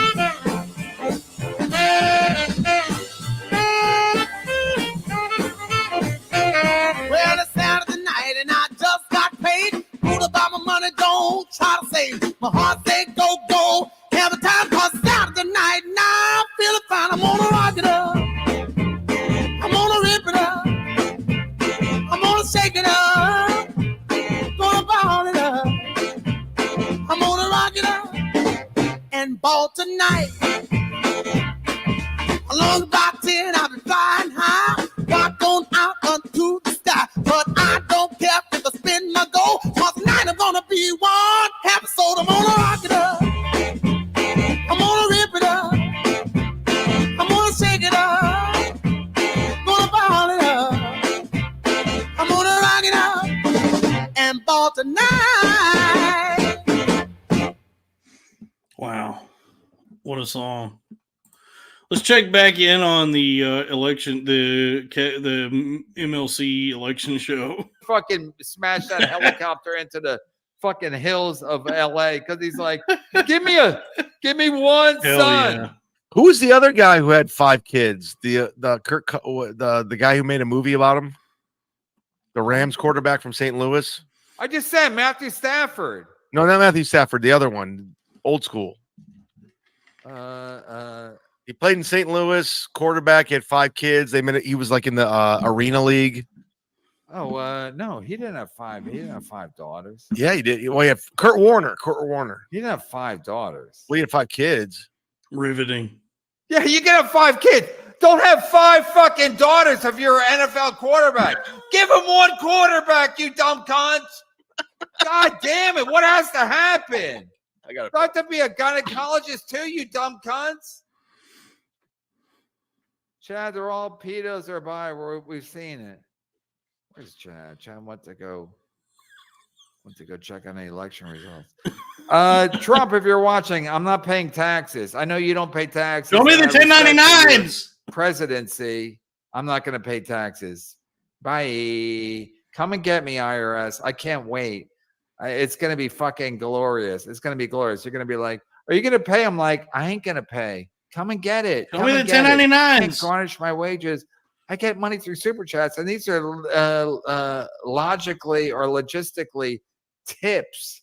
It's not a salary. This is a gift or a tip. You have a So fucking go fuck 1099 yourself. through Everybody, YouTube. go fuck yourself. I can't wait. You have a It's gonna be 1099 through glorious Google and AdSense. great, There's a and I'm 1099 fucking, that like, you have to pump fill them out. because we're all winners. Show me the 1099s. Chad, they're all pedos or bis. You're talking about Hollywood. Gilly's talking about, I don't know Wait, if it's the real Gilly. No, it's true. Hollywood's all corruption, man. It's all about power. That's You the guys reason why know that the Hollywood is Democratic Party corrupt? has such a power over Hollywood. They're all in it together. It's all about pay for play, sexual favors, this, that. You suck my dick. There's a reason why there's a P. Diddy list. It's happening, man. It's gross. It's a Crack says his neighbors are at their wicks end. Yeah, because it's such a fiasco. I think I'll tell you the story. worse. Broken. Here's TMZ. Here we go. Mark Wahlberg making out with Vin Diesel in the back of a limousine from a very, very reliable source where they had to pull up the medium. This was years and years and years and years ago. Tony but Mazer is your source? no, this is legit Hollywood. Michaeline. It came from Michaeline. And that's legit. I'm telling you right now, dude. I know I sound like crazy. I'm Tim Dillon. The troll in the chat. Oh, the troll that's always here finally showed up. He says, maybe you're just really dumb, Dalton. Yeah, I've said that. I am like, I'm not, I don't know how to describe it. I'm not like that informed. And I would say that, and yes, a fair point. I am obese. I guess I'm dumb and obese. I'm fat and dumb. I don't know. That's not, I guess that doesn't absolve me of any sort of accountability or anything, but I would say that I'm not like terribly informed about anything. My man Hyro's here. Hyro Flores. Dalton's memory is dope, though. I do have a steel trap mind. I do remember things quite well, which is a gift and a curse because there's a lot I wish I could forget. When the troll once again says, at least Tony Hinchcliffe and Trump are killing it. Great, good for them. Look, their success does not like prohibit me from being successful or like preclude me from achieving the things I want. I'm just not. I don't like them. Like that's the thing is, yeah. I mean, they're doing great, but that doesn't fucking mean I have to like what they do. That's like when I was growing up. My dad was always like a big Tucker head. My dad was always like, he would always watch Tucker Carlson on Fox News. And I remember I always hated that guy. And I would just like come in the room and he'd be watching Tucker Carlson at the loudest fucking volume possible. And I would just look at my dad and go, this guy stinks. This guy sucks. He's like, I just don't like anything he's doing. His whole vibe is the shit he's saying. He's mad about like people just want to live their lives, and he's like advocating for the Iraq invasion. He fucking sucks. And then and my dad's like counter to that always like as though like this was, he would almost take it personally, and he would say his counter was, son, his net worth is almost $500 million. That was like the beginning and end of his argument was just like, shut your fucking mouth. He has a ton of money. He's very successful. So who the fuck do you think you are to come in here and say that he is that he stinks? And yeah, and Daryl makes a good, more money equals better than. That's probably the most like apt, like prescient like work of art that anyone's ever done is that Worthington's Law sketch from Mr. Show. Just to be like, that's right, Bob, you should listen to your friend. A person who makes more money than you is better than you and therefore beyond criticism. That really is like the predominant mentality that people have about just anyone that's like very successful now. Is just like, well, he has a ton of money, so I guess he's right. Like I guess like I can't even value my own thoughts and opinions because this person just has money. They have like more money than I do, which is, you know, I don't. You look. Listen. Here's the thing. Don't ever let someone else's success stop you from hating them. It's not like pretending as though you actually enjoy what they do or forcing yourself to think you appreciate what they do and ignoring your own like gut feelings is going to somehow help you in any way. Like you're going to close yourself off from like some sort of opportunity that you might have gotten if otherwise. No, just go ahead and hate them, because it's like, why would you ever not allow yourself to hate the way you want to, thinking that it's gonna, somehow your life will be better if you actually like what they do? No, it's not. I saw that. I've seen that so much just like doing comedy over the years, that they just like all these people would like convince themselves or pretend as though they actually respect people that I fucking know they don't, because there might be possibly perhaps an opportunity that was in the future. And so you just have to like everybody so that you don't like close any doors on yourself. It's like, fuck it, who cares? If you're actually like good at what you do or have anything interesting to say and put yourself out there, people will find you and you'll build your own fucking thing. So the key is just like actually doing it regularly. That's the thing with like anything. It's like if you have a job, you actually have to show up for work and clock in and do your job for that to work.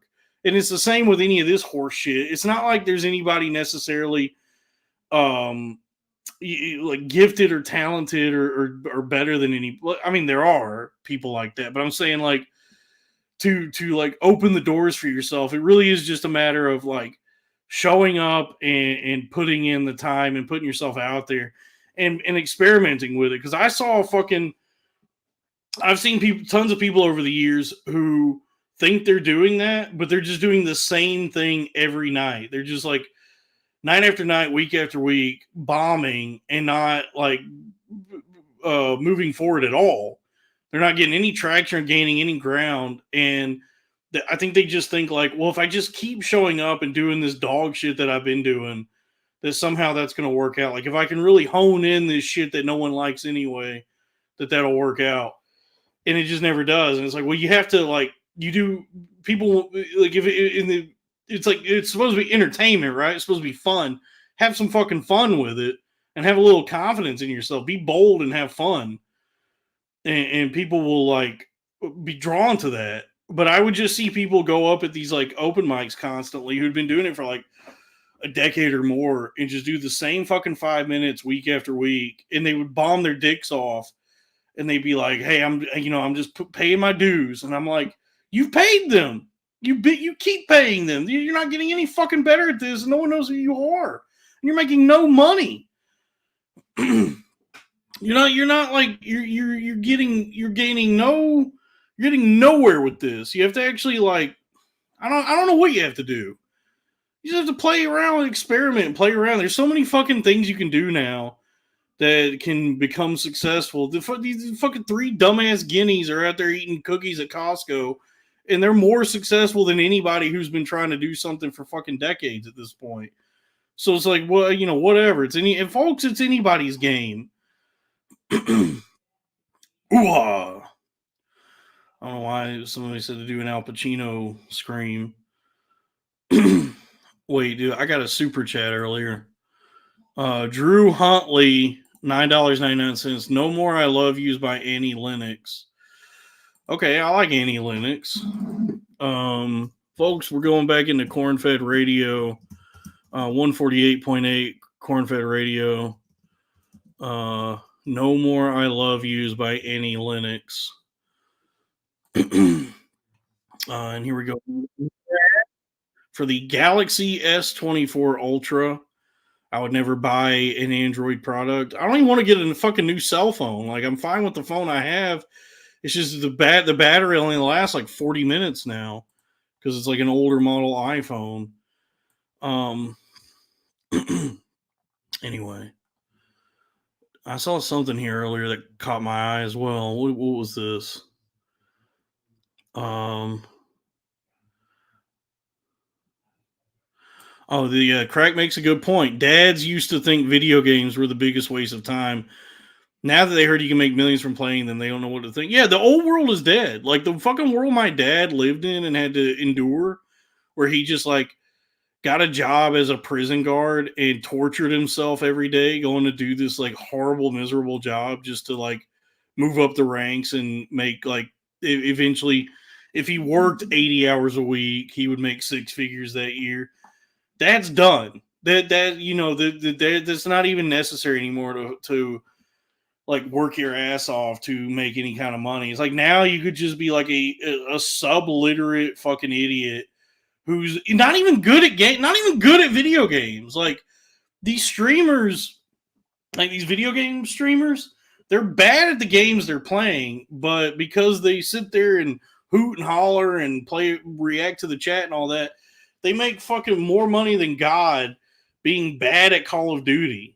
So you know, I don't even understand how you could like why anyone thinks that you're supposed to like do a job now.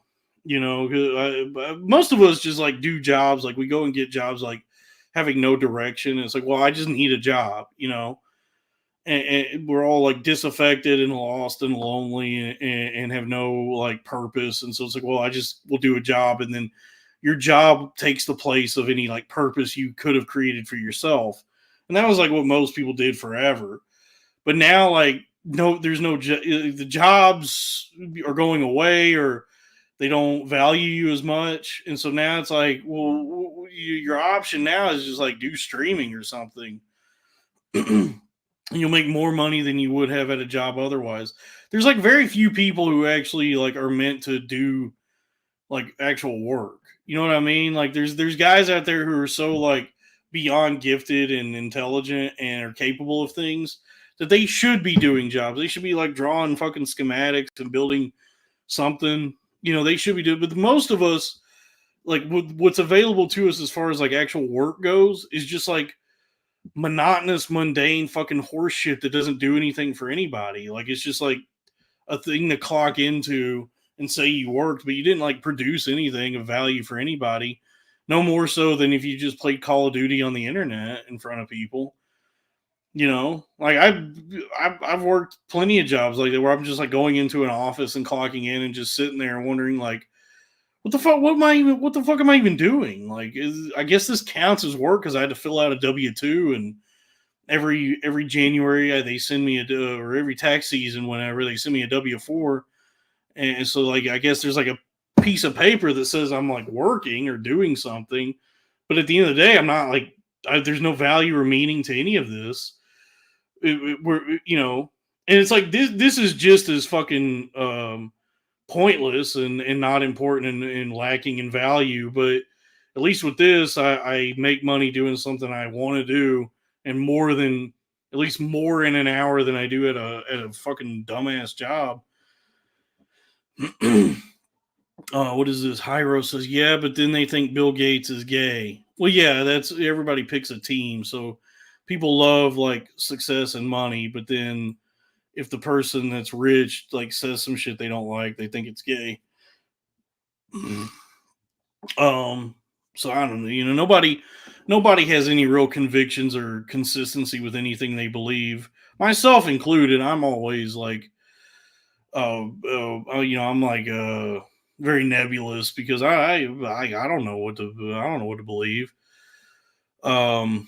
I'm still trying to figure it out, you know. Nobody's got it figured out just yet. I think it was Alanis Morissette that said that. But anyway, Drew Huntley requested this. This is No More I Love Yous by Annie Lennox. Folks, this is Corn-Fed Radio 148.8. And this is Annie Lennox with No More I Love Fun. Folks, it's anyone's game. Trump is at 230 electoral votes. Kamala Harris gaining on him with 205.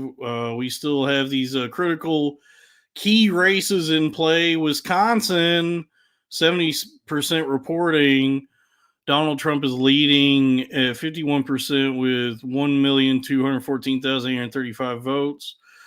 Kamala Harris is trailing a little bit behind at 47.6% with 1,134,158 votes.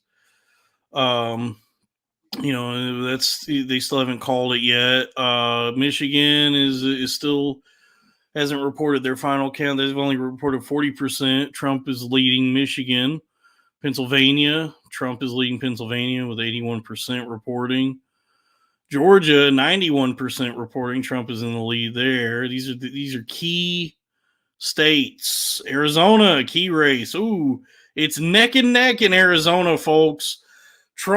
Donald J. Trump, with 49.8% of the vote at 910,139 votes counted for Trump. And then Kamala Harris is right there with him at 49.4% with 903,114 votes. These are key states. Nevada has not even begun the count. Results are expected soon. Minnesota, not a key race, not a key state, but Kamala's leading in Minnesota. Maine, 29% reporting. Kamala's in the lead there. New Hampshire, Kamala's leading in New Hampshire. So, folks, it's anybody's game at this point. So we'll see what happens. It's a democracy. This is Democracy Manifest. Democracy's on the line. Freedom of speech itself is at stake here. I've heard. Let's check back in. Let's check back in on KB and CZ. Oh no, they're done with their stream. Well, so they're done. Should we let's go ahead and maybe real quick, let's go ahead and take some callers. Folks, this is Cornfed Live. Sal has abandoned me, so let's go ahead and take some callers. The link is in the chat. Go ahead and call in. Go ahead and give me money. Go ahead and hit me with a super chat if you're so inclined. I am running. I got to find either a second wind or maybe just, I'm kind of running out of steam here. We still have a full Crowder Boys to do tomorrow. Maybe I should just start streaming daily. Maybe that's my true calling, is just being a guy who streams all the time. On reflection, CA90 says we want Sal. I want Sal too. He fucking bailed on me I guess I don't know what's going on. I guess he's like too tied up with his life because he's like a manager somewhere or something, and apparently he's like super busy or something right now because he had to fire somebody, and his life has been falling apart and he's trying to pick up the pieces. I guess I don't know, maybe there's a divorce that's imminent or something. I don't know what's going on with Sal. I mean, everybody loves Sal. He's the star of the show. I wish he was here, but he's got his own shit going on. What is this? Oh God, dude! Fuck it, dude. This Elon Musk character is truly embarrassing. He is very it's miserable to watch him do what he does. It's fun. It's so like narcissistic, just like ego. I don't even know how to, megalomaniacal to be like considered this like genius guy and have like $200 billion, but then also want everyone to think you're funny, to be like this titan of industry, Elon Musk, and just like own all this shit and be creating all this stuff, and everybody thinks you're a fucking genius or that you own all these different companies or whatever. And then but not enough. Now he's like, I need everybody to also like me and think I'm funny. So he's like constantly posting the fucking worst jokes and memes I've ever seen.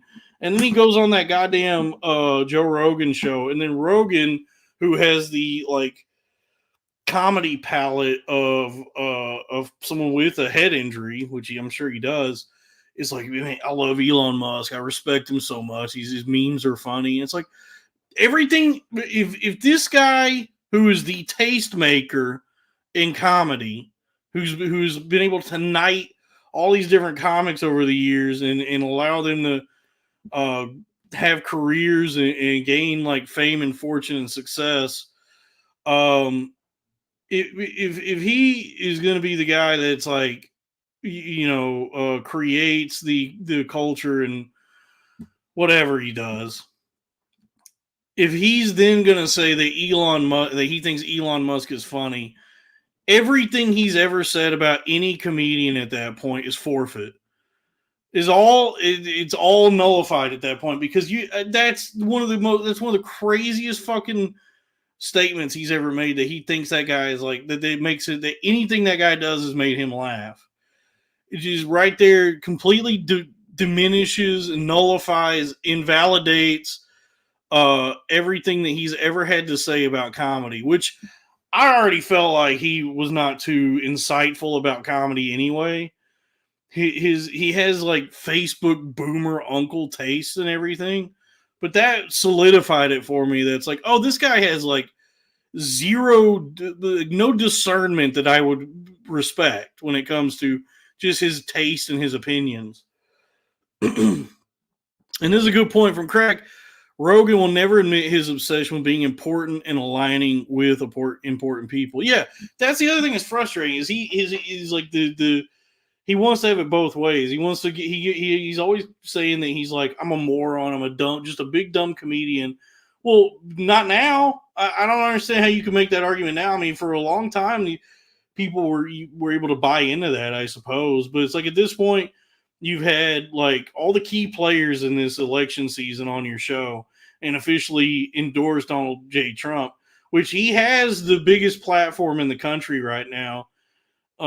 Just anywhere, like from what it looks like, he's got like this huge, the biggest media platform in the world. And this is a good point.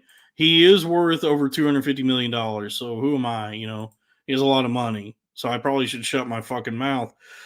But if he's gonna have a platform like that, and then officially endorse a presidential candidate and thrust himself into the not just the political arena, but the arena of ideas, then at that point, I don't it kind of negates this argument that he's just a dumb moron idiot comedian who just wants to tell jokes. It's like, well, no, at this point, you want to be important and you want to influence American politics.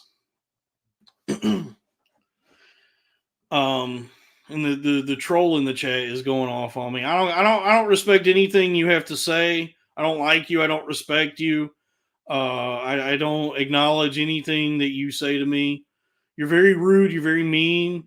You're very nasty, and I have no respect for nasty people like yourself.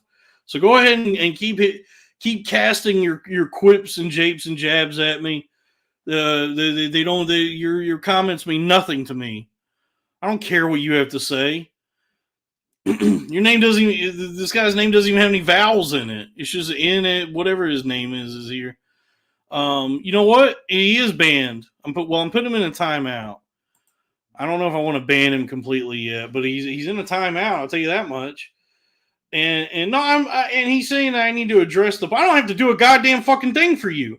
I'm not addressing anything. I'm not gonna do anything that you ask me to do or capitulate to any of your requests or demands. Please don't be mean to me, first off. But secondly, I don't.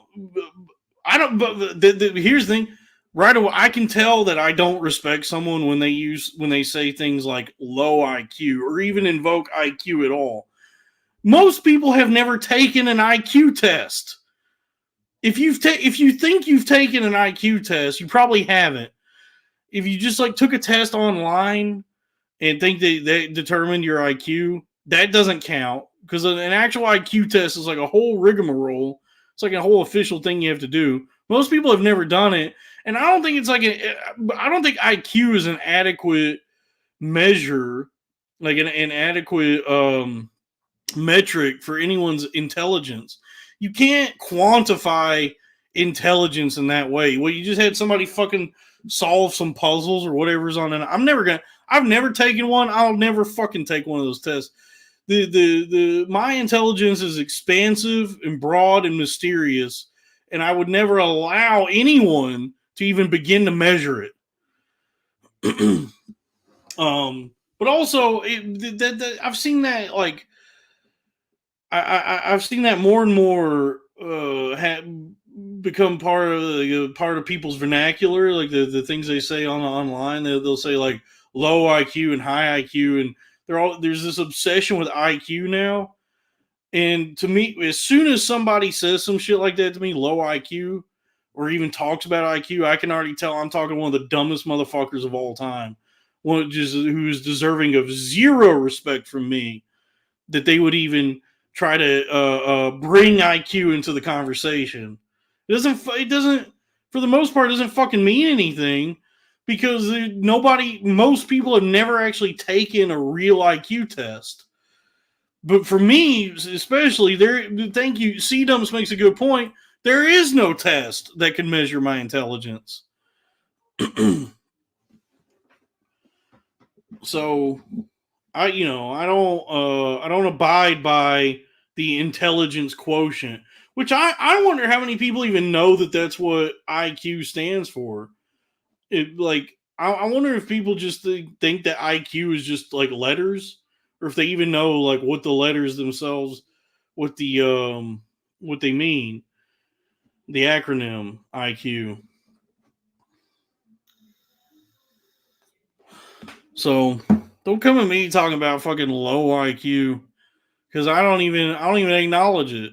I don't acknowledge it as a valid measure of a person's intelligence. What it stands for is intelligence Quibi. Are you smart enough to use Quibi for all your streaming on the go? Remember Quibi? Oh, this is a good point, Crack. Idiot queer test. Yes, a very good point. Oh, what was that?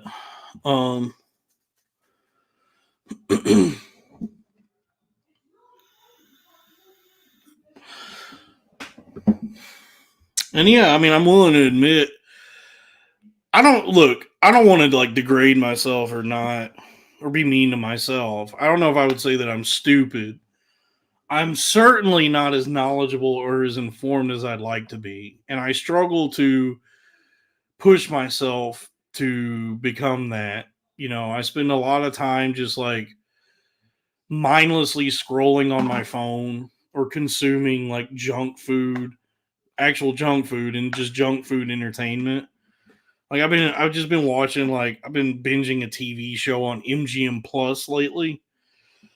Probably the only reason to get MGM Plus, I've been binging a show that is I guess just basically Lost. It's just another version of Lost, but it's pretty cool. I've talked about it before. It's called From. And it's like, what if Lost was in Mayberry? And so it's like these people in this small town, and they don't know what the town is or where they're at or how they got there. And they're trying to figure out like how to escape it. And there's like monsters and all these mysteries they keep introducing. They've answered zero questions. They just introduce a new mystery each episode, and then don't answer any questions. But I'm obsessed with it. I can't stop watching it. And it's just kind of like mindless, like it's my stories. It's like a soap opera. And it's fun, but I should be like reading books and getting knowledge, so that I can become better at creating, more creative. You know what I'm trying to say. Yeah, it's a lot like Silent Hill. There's also some Silent Hill in there. It's like a mishmash of a bunch of different things. And it's like in the landscape of entertainment now, like everything being so fucking terrible, it's nice to find a show that like is at least intriguing enough for me to want to just like keep watching it. But it's also like still kind of bottom. I don't know if it's bottom of the barrel. It's pretty good. I'd be honest with you. I like the show. It's a good show. It's fun. Black guy. There's a black guy in it. Very spooky. There's a lot of spooky goings ons in it. So I do that. I did go to the theater on Halloween to go see Terrifier 3, which I briefly touched upon on the last episode of Cornfed. I went and saw Terrifier 3, and I've been thinking about it a lot. I like the movie. I give it I give it a positive review. Two thumbs up. Two thumbs that have been cut off by the clown cut my thumbs off, and I enjoyed it. I thought it was fun. I thought it was like cool to watch. Like, it's like a guy just has like $2 million and no studio interference, just making like whatever spectacle he wants to make. Like it's like excessive and what is it, exploitive. This kind of movie, like there's nothing there like beyond like the surface level spectacle of it. Just watching a scary evil clown brutally and disgustingly kill people and torture them in inventive and horrible ways. But I thought it was fun. There's some people that have complained about it. And I'll tell you this much: there's probably like 6 Halloween sequels that are worse than that movie. I don't know how anybody could go see that and think that it's like worse than Halloween 5: The Curse of Michael Myers. You know what I mean? Like that's like an especially bad movie, that the Halloween 5, or like one of the later Nightmare on Elm Street movies before New Nightmare, or whatever. There's like a ton of horrible fucking slasher movies. The question here is it better than Jason X? That's a good question. I don't know, because Jason X is in space, so it gets a lot of points for being in space. But I honestly I would say it's better than Jason X. Jason X is fun. Jason X is great. I love Jason X. But I thought Terrifier 3 was just like the way the movie goes for it. The movie really goes out of its way to be gory and gruesome and horrible and disgusting. And if you're into that kind of thing, like if you're into the sort of extreme of it all, then it's fun. I know there's like it's not for everybody. It's I understand like some people's critiques of it, because I was talking to Robbie about it, because Robbie said he had tried to watch The Substance, and he said he was getting pretty gross by the end, so I had to turn it off. And I told him about a couple scenes in Terrifier 3 that grossed me out, and he said, "Well, that makes The Substance sound like Sesame Street." Like he was like, "Yeah, I'm never gonna fucking watch that movie." And I was like, "It's actually like if you're into it, it's fun, especially if you're like because I know like even Zach Amico is kind of critical of the Terrifier movies. He doesn't really like them, but as a horror enjoyer myself, especially like horror effects, like special effects, practical effects, that whole chestnut. It was really fun to watch. It was fun to watch him take that $2 million and really put it to use and create these like really graphic kills in the movie. And there's a nice little cameo in the movie if you're a fan of that sort of thing. There's a little cameo by Tom Savini in the movie. So Tom Savini, one of the kings of horror effects, makes a little appearance. So it's fun. So and it's like, to be honest with you, there's not a lot that really like scares me where I feel like any sort of existential dread or fear from a movie necessarily. So it's like if a movie can effectively just make me feel like a thrill from it, you know what I mean? Then it succeeded as a horror movie. You know what I mean? Like I don't like.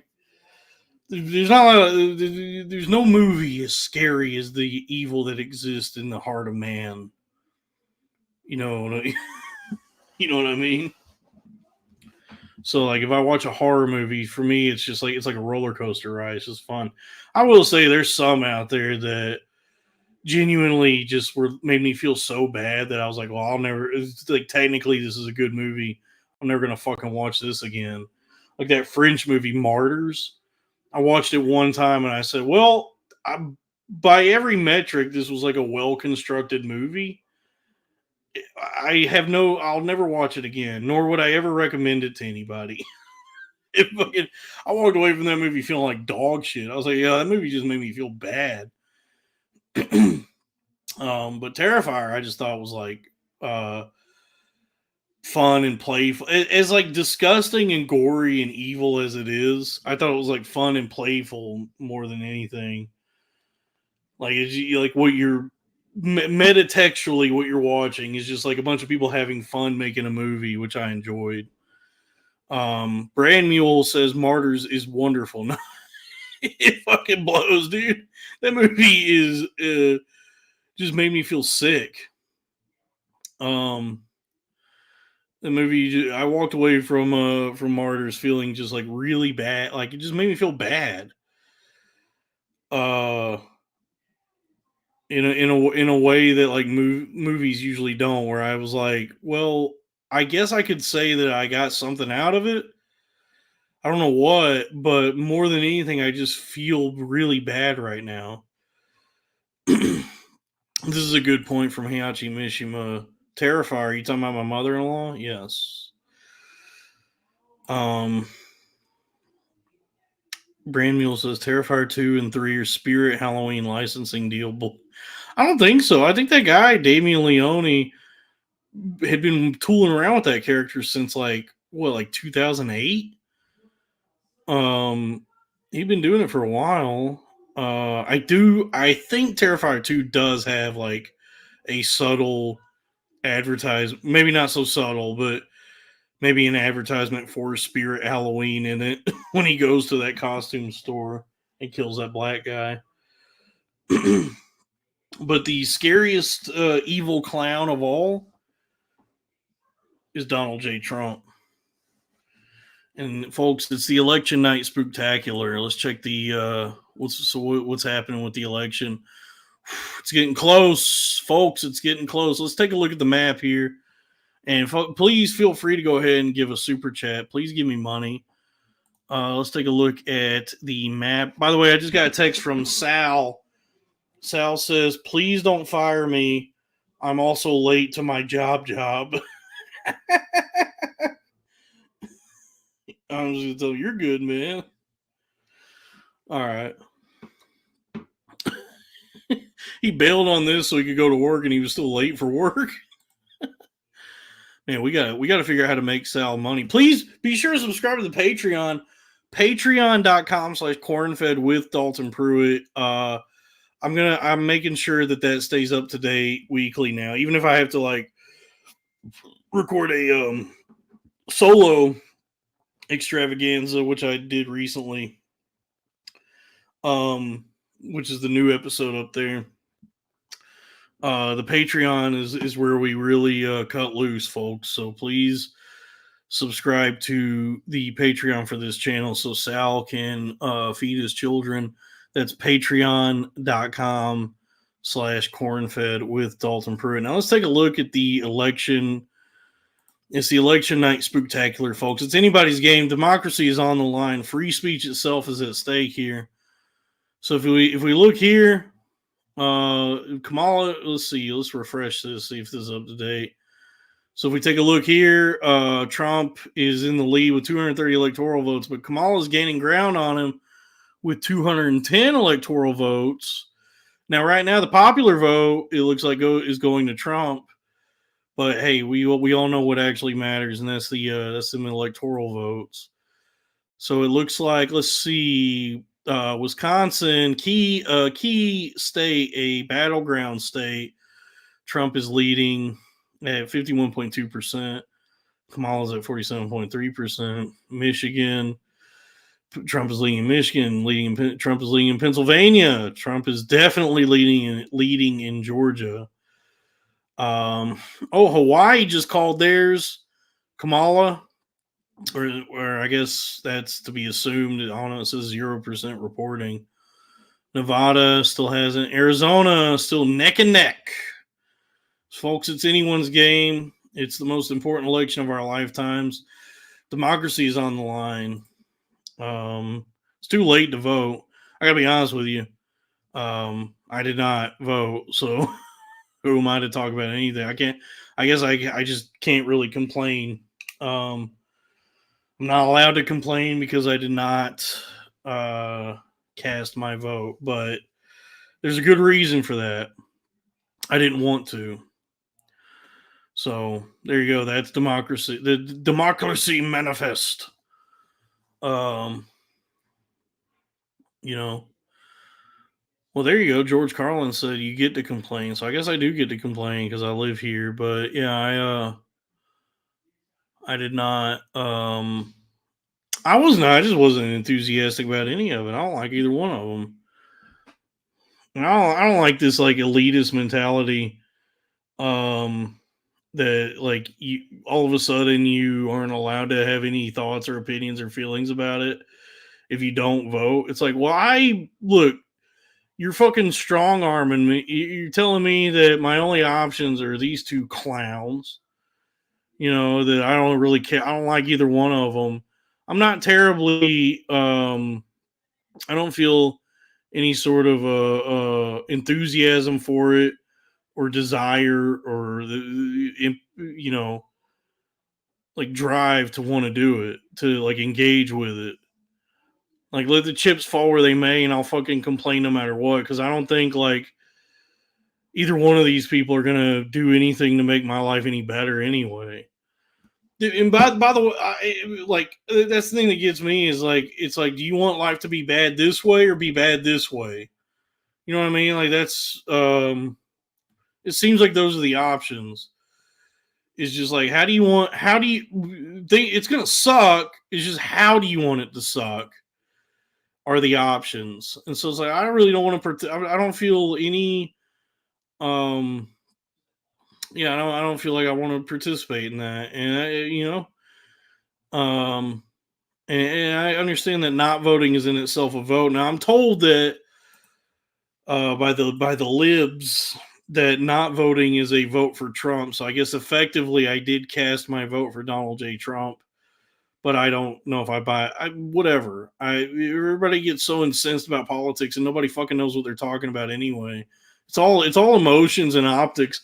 Dude, it's like when I saw fucking JD Vance go out that rally and be like, Kamala Harris killed a squirrel. I'm like, what is happening? What are we doing here? You know what I mean? Like, this is what you're talking about? Like, what are your fucking plans?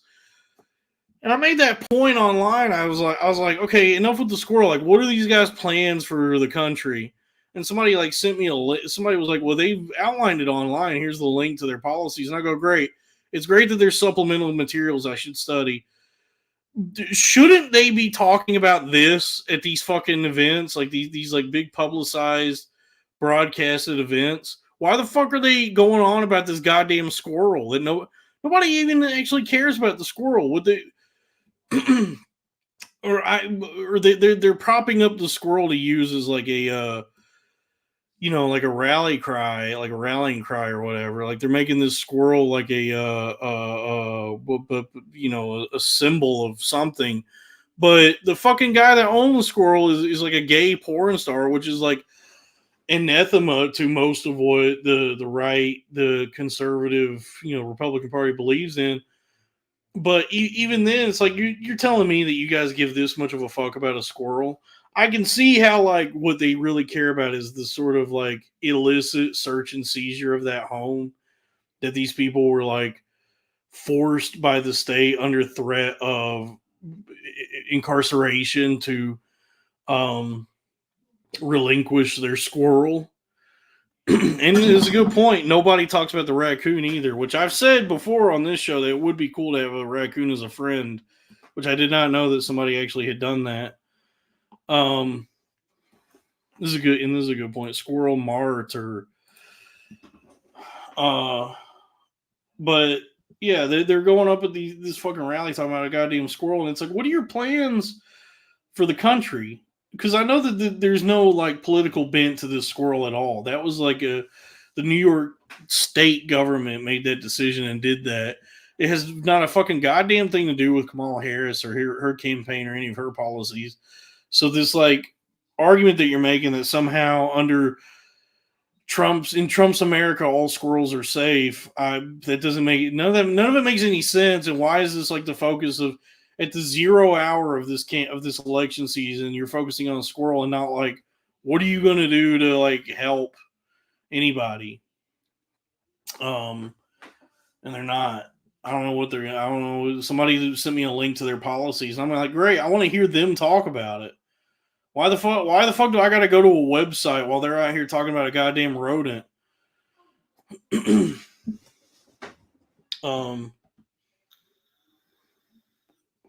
So yeah, I don't trust. Especially that JD Vance guy seems so squirrely himself. He seems like a fucking CIA asset or something. Like this motherfucker, like grew up presumably in Appalachia, in Ohio, and then wrote that dog shit book, and then like went to Yale and got a job at the Heritage Foundation, and has somehow wormed his way through the ranks of American politics. He doesn't seem genuine at all. He seems like just as false and duplicitous as any fucking politician. But for some reason, people are like, he's obviously gunning to be president at some point. But it doesn't seem like he has any real principles or convictions, just whatever will like suit him. And yeah, that's a good point. He is Peter Thiel's fuck puppet. And Peter Thiel might be the most evil man alive. It's it's a tough race for that one, but Peter Thiel fucking sucks. How you going create a surveillance company and name it Palantir, the fucking evil orb that Sauron uses to spy on Middle Earth? I guess he benefits from like nobody reading or even paying attention to the movies. The fucking Palantir is the name of the fucking the ball, the orb that they find after they take Isengard from Sauron, and they Gandalf is like, it's very dangerous, nobody touch that. And then Meriadoc grabs it while Gandalf's asleep, and it clues Sauron into their location. Like he's able to spy on them, so they got a bolt. And it's crazy that he named it that as like a saying that this is like an altruistic company. It's like it's named after the fucking evil ball that Sauron uses to spy on the denizens of Middle Earth. How is nobody catching this? But I guess either nobody read the books or even paid attention. I guess it's been too many years since the movies. Anybody remember? I don't know. Because I caught that right away. I was like, Palantir from the fucking Lord of the Rings. By the way, let's go ahead and get back into some corn-fed radio. Speaking of Lord of the Rings, let's go ahead and let's listen to a little Bo Hansen, Lord of the Rings. Let's see here. Where is it? Here we go. How about this? How about Fog on the Barrow Downs? No, not this. There, this one. Nope. Fuck. It's an ad for the Google Pixel now. What's the chat saying? So yeah, I guess anyway. So Peter Thiel really benefits from everybody being illiterate now. That nobody caught that he named the fucking company Palantir. Here we go. So this is Bo Hansen. Folks, this is Corn-Fed Radio 148.8. This is Bo Hansen from the Lord of the Rings album. Music inspired by Lord of the Rings is The Black Riders and Flight to the Ford by Bo Hansen. I think this is the one I was looking for. Get ready. You're going to love hearing this through the StreamYard EQ.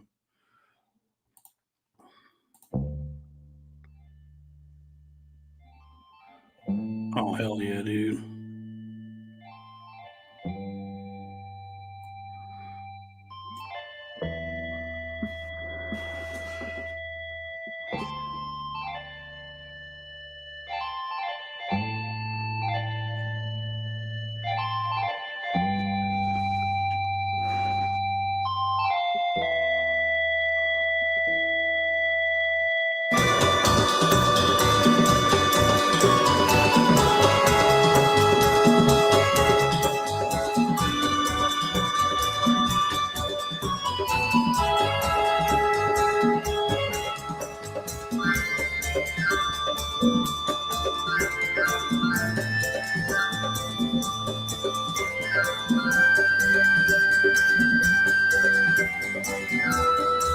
This is from 1970.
No synth.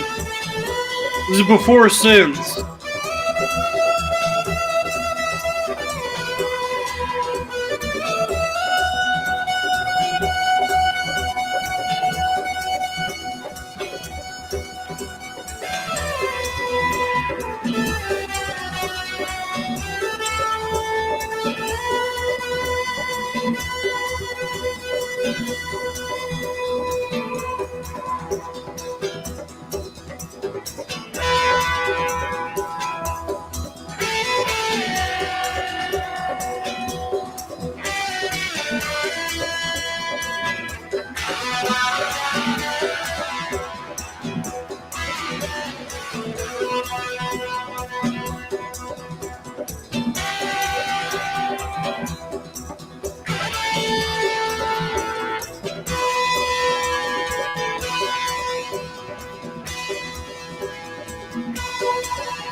Oh man, that's good stuff.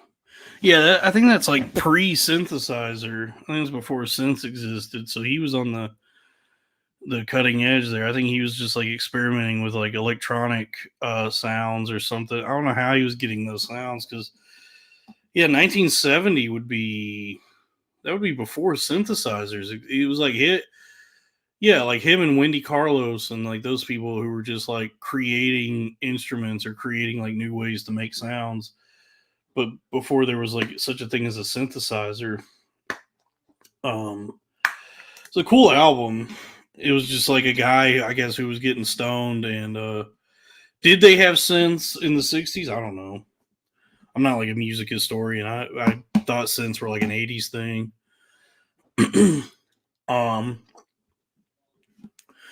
But yeah, it's a cool album. I guess he was just like a guy who got stoned and read the books and was like, yeah, here's some music that sounds like I think it would be Lord of the Rings, and it's pretty close. It's close. Like when I listen to it, I'm like, yeah, it sounds like Lord of the Rings.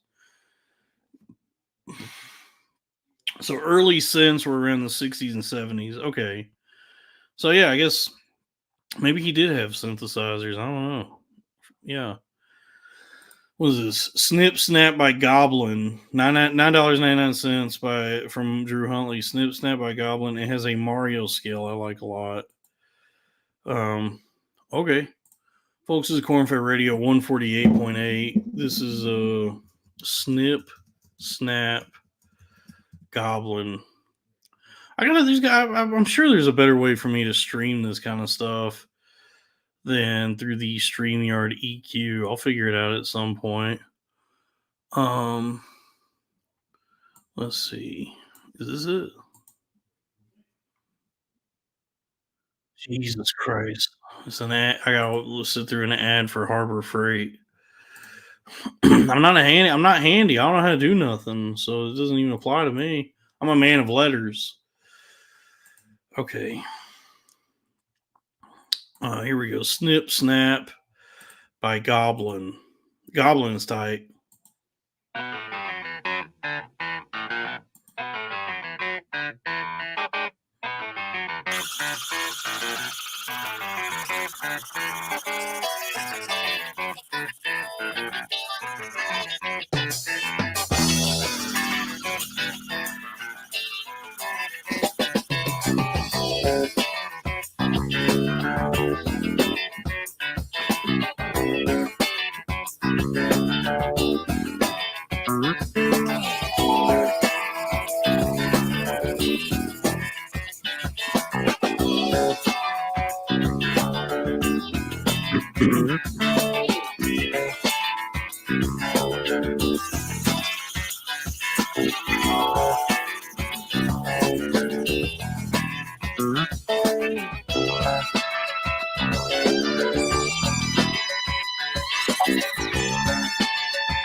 Ooh.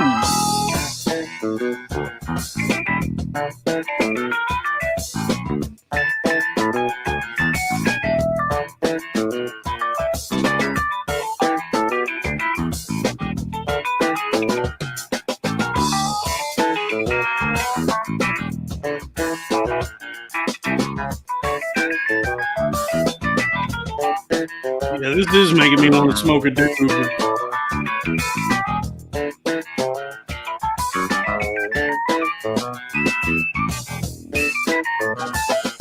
Nice.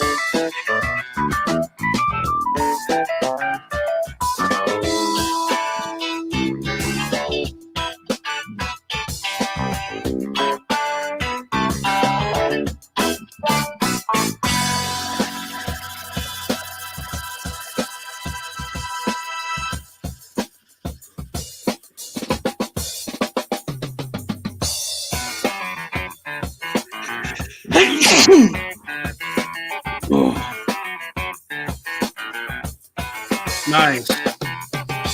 $9.99 from Jimmy Bay. Dalton Better Fund contribution. Thank you. This is good music.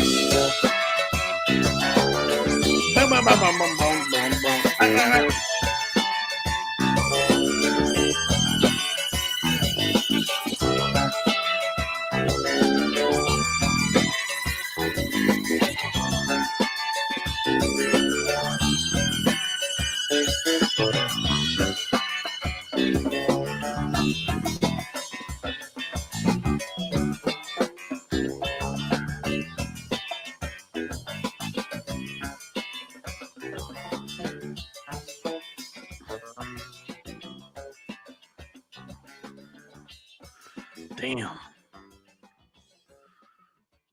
That was good. That's good music. There was something that caught my eye. Oh yeah, Crystal Crocodile wants to know, Dalton, did you listen to the Desaturated Seven, brother? I went to the concert, so I listened to the album, and then I went and saw Primus live. Their opener for that one was Mastodon. I believe yeah, I think it was when they were touring with Mastodon, or it might have been Clutch. Anyway, I went to the show where they played the full album. It was pretty tight. Not my favorite of theirs, but I did enjoy the live experience. Yeah, I saw this online the other day that Tim, Herb, Alexander just up and left Primus. So they're gonna these next run of shows they're doing. It looks like they're in the Dominican Republic. Yes, Drew, Primus sucks. They're gonna have they're doing some shows with Tool, so they got Danny Carey filling in on drums, which honestly I would be happy with. I would still be like, that's pretty cool. I would enjoy that show. Yeah, I enjoyed that album, and I really enjoyed the live show where they played the full album. I love going to a Primus show. It's awesome. They put on a heck of a show, and I've been I think like 3 times to see Primus. It's a band that if I'm able to, I'll catch them live. It's always fun. It's not it's not for everybody, but I really enjoy it. I enjoyed getting the pussy dry music. Um, yeah, I know they're touring now. I think. Um, yeah, I like Primus a lot. One of my best friends actually, who's like starting to get pretty successful. He's got a show coming out on Amazon Prime. I met him. His name is Brett Crow, and he's made music for me before. He thank you, Raphael Primaris. Thank you for saying that. Um, I met him because I started doing stand up and comedy and all that in my college town, this little town called Denton, Texas. And Brett Crow is this like really talented, gifted bass player who studied music at the University of North Texas. He's got a music degree from. And they have like a very exclusive music uh, school college. It's like tough to get into. Like Don Henley went to UNT. He's an alum of UNT. Is a bit pretty. Nora Jones. They have a very tough to get into and survive music program, but he got his degree there. And then I met him because he was like, you know how valuable a music degree is. So he was working. I think he was like working at a pizza restaurant when I met him, and he would perform music at all the open mics. Like it was, I didn't start going to when I was like starting to try to figure out how to be funny. I didn't start going to comedy clubs. I was going to like just like bars and coffee shops and restaurants in Denton. And so I met Brett doing those shows, doing those open mics, because like I would like have to either follow him or or I would go before him. Like we just run going to these same open mics. And then he eventually would start booking shows in town and would ask me to like perform stand up on his shows. Like we were always doing shows together and then doing like a ton of drugs at his place. But anyway, he was like of the Les Claypool school of playing bass. Like he plays, he can play all the Primus songs. He's very talented. And I guess I'm getting soft here. I'm just kind of soliloquizing about my friend because he over the last like couple of years finally has like found like a big following and achieved like a pretty good amount of success. Like he started doing TikToks over the pandemic and got noticed, and people were seeing how talented I always knew he was. Because he was this guy who I always thought was like, oh, this guy's way too talented to just be like noodling around at these like pizza restaurants in this fucking college town. And now it seems like he's got a pretty big online presence, and it looks like he got a show that they're making for Amazon Prime that I don't know if it's like a docu series or if it's scripted or what, but he's got a show coming out on Amazon that and it's pretty cool. He found all of his success just like in Denton. Like he never left Denton, but he managed to rise to prominence in that town. So everybody check out Brett Crow of the Brett Crow Show and Prime. He's actually in a Primus cover band called Prime-ish that does shows around Denton, and he's in like another band. What's this other band called? Time Knife. So check him out. He's very talented. He's a very good guy.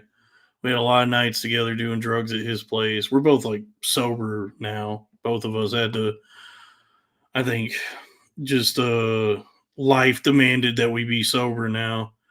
But it's it's for the best. I wonder if I wonder if I could find anything from him actually. I guess I could go ahead and just show you the guy. Let's see. Oh, he's got a ton of videos. Let's see. Wait a second. No, I don't know. Wow, he's got 445,000 subscribers on YouTube. Wow. Good for him. Oh my god. He's got a ton of stuff up. Wait a second. Hold on. God, I'm trying to find a good one. Oh, here we go. Nice. All right, check this out. This is him playing. This is him doing Primus. We'll do this and then we'll get out of here. Folks, it's the election night spooktacular. This is my friend Brett Crow. Check this out.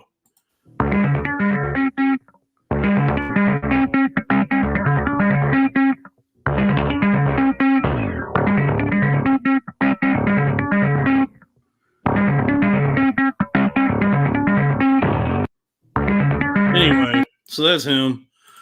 So go check out his his bands. He's cool. Folks, it's the election night spooktacular. It's anybody's game. Democracy is on the line. Looks like Trump is still leading. Nothing's updated. So it's Trump with 230 electoral votes, Kamala with 210 electoral votes. Oh, nice. What is this? $1.99 from Drip Tank Swag Genie. Dalton, have you played Top Dollar Slot Machine? Nope. Oh, wait. Yes. I don't like that one. That one's that one is tough. Wait, what is Top Dollar? No, wait. Which one I'm thinking of? I think Top Dollar is a good one. That's the one where you pick the like it. If you hit the bonus, it shows you like, do you want to accept this one? And then you could decline it, and then it'll show you like another amount of money. And you can pick that one. Yeah, I played that one's fun. The one I was thinking of is the one that's like three. It's like three windows, three slots that spin, and it can either land on like a 500 or 100 or just like the little diamonds, which is where you bust. That one like really screws you because like a $10 bet, and most of the time it just comes up with nothing, and you have to land on like the first number has to be like an actual like a 1 or a 5 or a 10 or whatever. That one sucks. $2.99 from Drew Tate, so you might be thinking of pinball. Pinball's fun. The pinball one. I shouldn't play any of this stuff. The last time I went to a casino, it fucking put the hurt on me. So I really just should not do this. Ever go back. I I have enough ways I can figure out how to make money. I don't need to be going and gambling. It's just so fun, dude. I love gambling. All right, folks, democracy's on the line. All right. Thanks for tuning into this extra stuffed crust solo corn-fed live election night spooktacular. I appreciate y'all. Please be sure to subscribe to the Patreon. Sal texted me and said we're gonna really crank out some podcasts soon. So I think we'll be back at it. So please subscribe to the Patreon, patreon.com/cornfed with Dalton Pruitt. For as little as $5 a month, you get access to all the bonus episodes and premium episodes of bonus content. Some have criticized me. Some have said, "Oh, Dalton, what is he doing now? He's doing a show over the computer, over the Zoom or the stream thing." It's like, yeah, but I'm very talented and everything I do is good. So subscribe to the Patreon. Be sure to subscribe to the Crowder Boys. We still need. What are we at? Let me check on that because we got to get to 1,000 to get fully monetized and get that ad revenue. We're at 934 subscribers on the Crowder Boys, so we need 66 more subscribers, 66 pickup sticks more subscribers for the Crowder Boys channel to get fully monetized and get that ad revenue. So please subscribe to the Crowder Boys as well. Drew Huntley wants to know, is Robert Gibson alive? I do not know. He was talking about building a website and doing all this merch with us, and then I've not heard from him in months. So I have no clue what happened to Robert, but I miss him. All right. And then Kent said Robbie at some point made a comment where he said, "Moo, dang it, Bobby." That's good. All right, that's the show, folks. Thank you for the super chats. Kay Swindle, Drew Huntley, John Castle, Sean from Pittsburgh, Drew Huntley, Darren Bianco, Ride Santa Cruz, Drew Huntley, Jimmy Bay, Drip Tank Swag Genie, Drip Tank Swag Genie. So thank you for the money. I like money. Please give me money. Please subscribe to Patreon. I love you. How can Ernest goes to Brazil and how he can help me sell merch? I'll figure that out. I got to figure out merch. So I don't know. Hit me up online, I guess. All right. That's everything. I love you. And I'm gonna go I gotta go pee now. Good night. Please be safe. And hey, no matter who wins the election, we all lose. Keep that something to keep in mind there. All right.